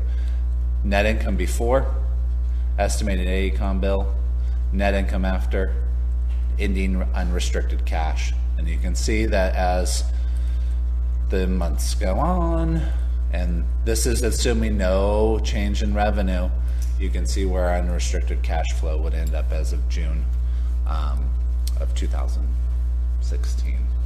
So we'll be down to $275,000. You'd be out of a lot of compliance issues. You'd be out, I mean, it would be ugly. So Did we have that in our? no, I just produced this. AECOM didn't have the estimated cash flows till today, actually. So I Get a copy? Yeah, I got one right here. Thank you. Kevin, you got it in you. You can break down revenues and costs on a month-by-month basis. If I'm on the financial committee next year, that's the way our budget's going to be. It's only taken me 10 years. That's all right. Kevin, will you give one to the newspaper, and hopefully they will include that in the story? That's going to be the biggest thing on 218. If you want to, I can go grab it. Nice job, Kevin. So at this point, I can take any questions. Is this the AECOM? Maybe I'm confused. I thought they were gonna come back to the board to get more payment. You said the money we approved at the meeting is spent on them? Correct. You approved to increase the contract from the original 1.2 to 1.6 last board meeting. The board. We have not spent that money, and we can cancel the contract at any time. There's off ramps to get off of that, but this is telling you that you to stay on track. And pay AECOM and keep the engineering studies coming. This is what's going to happen to us. They still have money left to use. You need to make a decision on 218, and this is why you do. The statement that Jeremy made, can we get that in right? Can we get a copy of that so we can put that right in with the Prop 218 thing? I've got his boss's business card. And they're not going to put it in writing. Well, we've got it on the record. We've got it on record. He's not going to put it on writing. All right. If you let me speak for a minute, I'll explain something to you. I talked to his boss, two bosses of his at different times because of the wetlands. And Jeremy is, I talked to Jeremy too on the phone. This is the first time I met him. But I'd have Jeremy tell me one thing, and then the bosses above say, oh no, we're not gonna quite do it that way, we're not gonna enforce it, we're gonna give you some space and time to do it. And then the next boss say the same thing. And so Jeremy presented a report that I think you should not depend on. I think you should go and talk to his bosses about time schedules and what have you. Only if his bosses will put it in writing. That's the only thing that's gonna hold any water. When I was on the town council, You get it in, we tried you to get it in get. writing, Bill, and I'll believe anything you say. When I was on the town council, when we were putting sewers in, we tried to get things in writing saying that they would do this and this if we didn't do this and this. And they wouldn't put it in writing, and because of that, we do not have sewers today. And I don't think they'll do any different. Well, that's not my experience so far. I tended to believe what he said, that if we are not proceeding on a project or look like we're making any forward motion on a project, then we are not in compliance with their time schedule, and at that point, we are going to be in jeopardy. Yeah, I had Jeremy tell me that, and then I had his bosses say, well, no, and the lady came here. I didn't see his boss. I didn't see his bosses here. Well, we're kind of rehashing last meeting. I just wanted to. So I was saying that we could put he's that doing into the this record. and everything. I'd just like to have that put in with the Prop 218 thing. What Jeremy said, if possible. So, thank you for the report. I'll make a motion to accept the treasurer's report as presented. Second. Any other discussion from the board on that? Any comments from the public in regard to the treasurer's report? You just gotta make this public up there, otherwise, that's your biggest tool on 218 of how your reserves are going down, your unrestricted cash, and, you've gotta convince the public of that, and we need to get the newspaper to get those projections out there so that we know, or so that the public knows how bad a shape we're in. I think the public needs to. Thank you for the public comment. Also know that we have a recycled process water project that the government's making us do. I agree, but we need to get that out there, and if we don't do that. And if you weren't paying attention, have you not seen that it's out there? Because we've been A lot of talking about it people for don't. like 4 years, All we're so. gonna see is rate increase, no. Okay. Any other public participation? There being none, all those in favor, say aye. Aye. Aye. Any opposed? None. Motion passes 5-0. Okay, director's comments. Seth, we gonna are pass. going to start with you. I'm gonna pass, because I ain't gonna say anything good, so. Doug, you're up next. I pass. Larry, you're up. I've said all my comments already. Oh, excellent. Bill? No, there's me. Oh. I want to,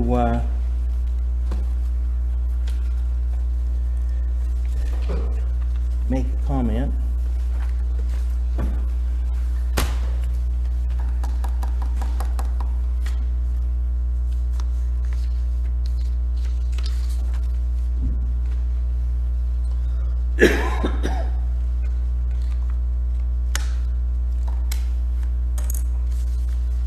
And that is that I think that all of the directors on the board should respect the other directors' time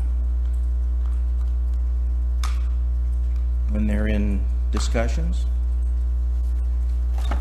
And all of the directors should respect the public's time when they're giving us their statements.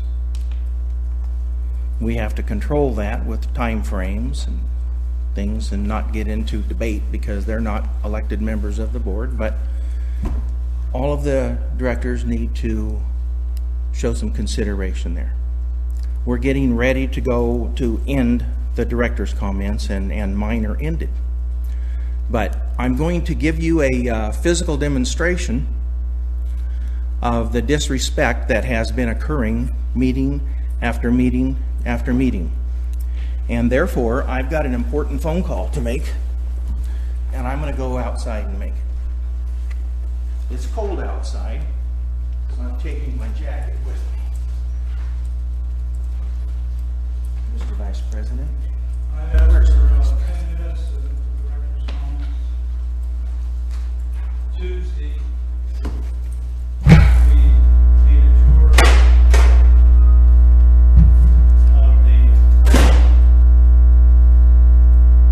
of the water treatment plant, the available ground to put wetlands in. This is land that's owned by PID, it's enforced. And it was required enforced. We don't know how big it has to be, but the fellow I brought up who builds wetlands for California Water Association of Sheriffs and Treaty has a master's in biology. He designs and installs wetlands down at Gray Lodge and other places in the state working for CWA. He brought his expertise and time. He's visited with me, Doug, and Jim, and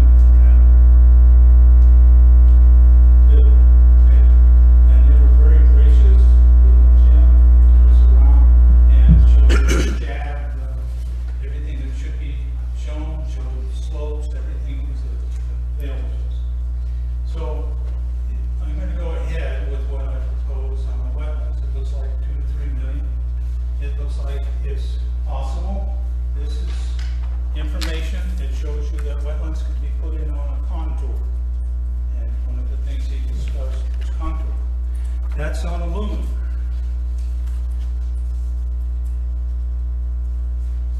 Let's see if I got it right. What I get? Now, Bill, this is not a full presentation, you're just giving us this information. I'm just giving you the information for you to read at any time at your leisure, or throw away, wherever you decide Well, to do I it. just want to make sure we're not doing a full presentation, because that needs to be on an agenda. You know, this is 10 minutes of comment and bringing you up to date, like I said I would for months going by. Again, I'm not sure 10 minutes of comments is, Well, it may not even be 10 minutes, I don't think it's been done. sounds more like an agenda item. Here to time this. I'm not going to leave any, he doesn't seem to have any interest in it. No, I'll be acting president, since I'm vice president. At that point, I become acting president, so Okay. I'm going to go a full 10 minutes on it. Each one of these handouts just covers a certain part. And then the last handout is on naturally occurring asbestos fraction. This happens to do with ACOM's engineering proposal. Serpentine. It goes through by 2 paved roads within a stone's throw of it. You can look in the regulations and you'll figure out. And this is a permitting process also. So that's my report, and that's information for you if you'd like to have copies of it. And for the public, there is an alternate to the $14,500,000 concrete plant. The reasons these wetlands have been used throughout the United States and the world is districts like ours and businesses have run into the same problem. They ran into the constructed concrete and everything and the extreme cost of it. And here's an alternative. In a lot of cases, they've done it. And you can go on internet and all the problems, the aluminum and the, I can never pronounce it, the other material can be controlled with the wetlands and dropping it back in the Magalia Reservoir and keeping the NPDES permit. I'll keep bringing the rest of the information and finally give you a formal report as I get time to do it. That's my director's comment. Okay. As acting president at this time, I will, everybody's had their chance, right? That was everybody? I will call this meeting done at 10:07.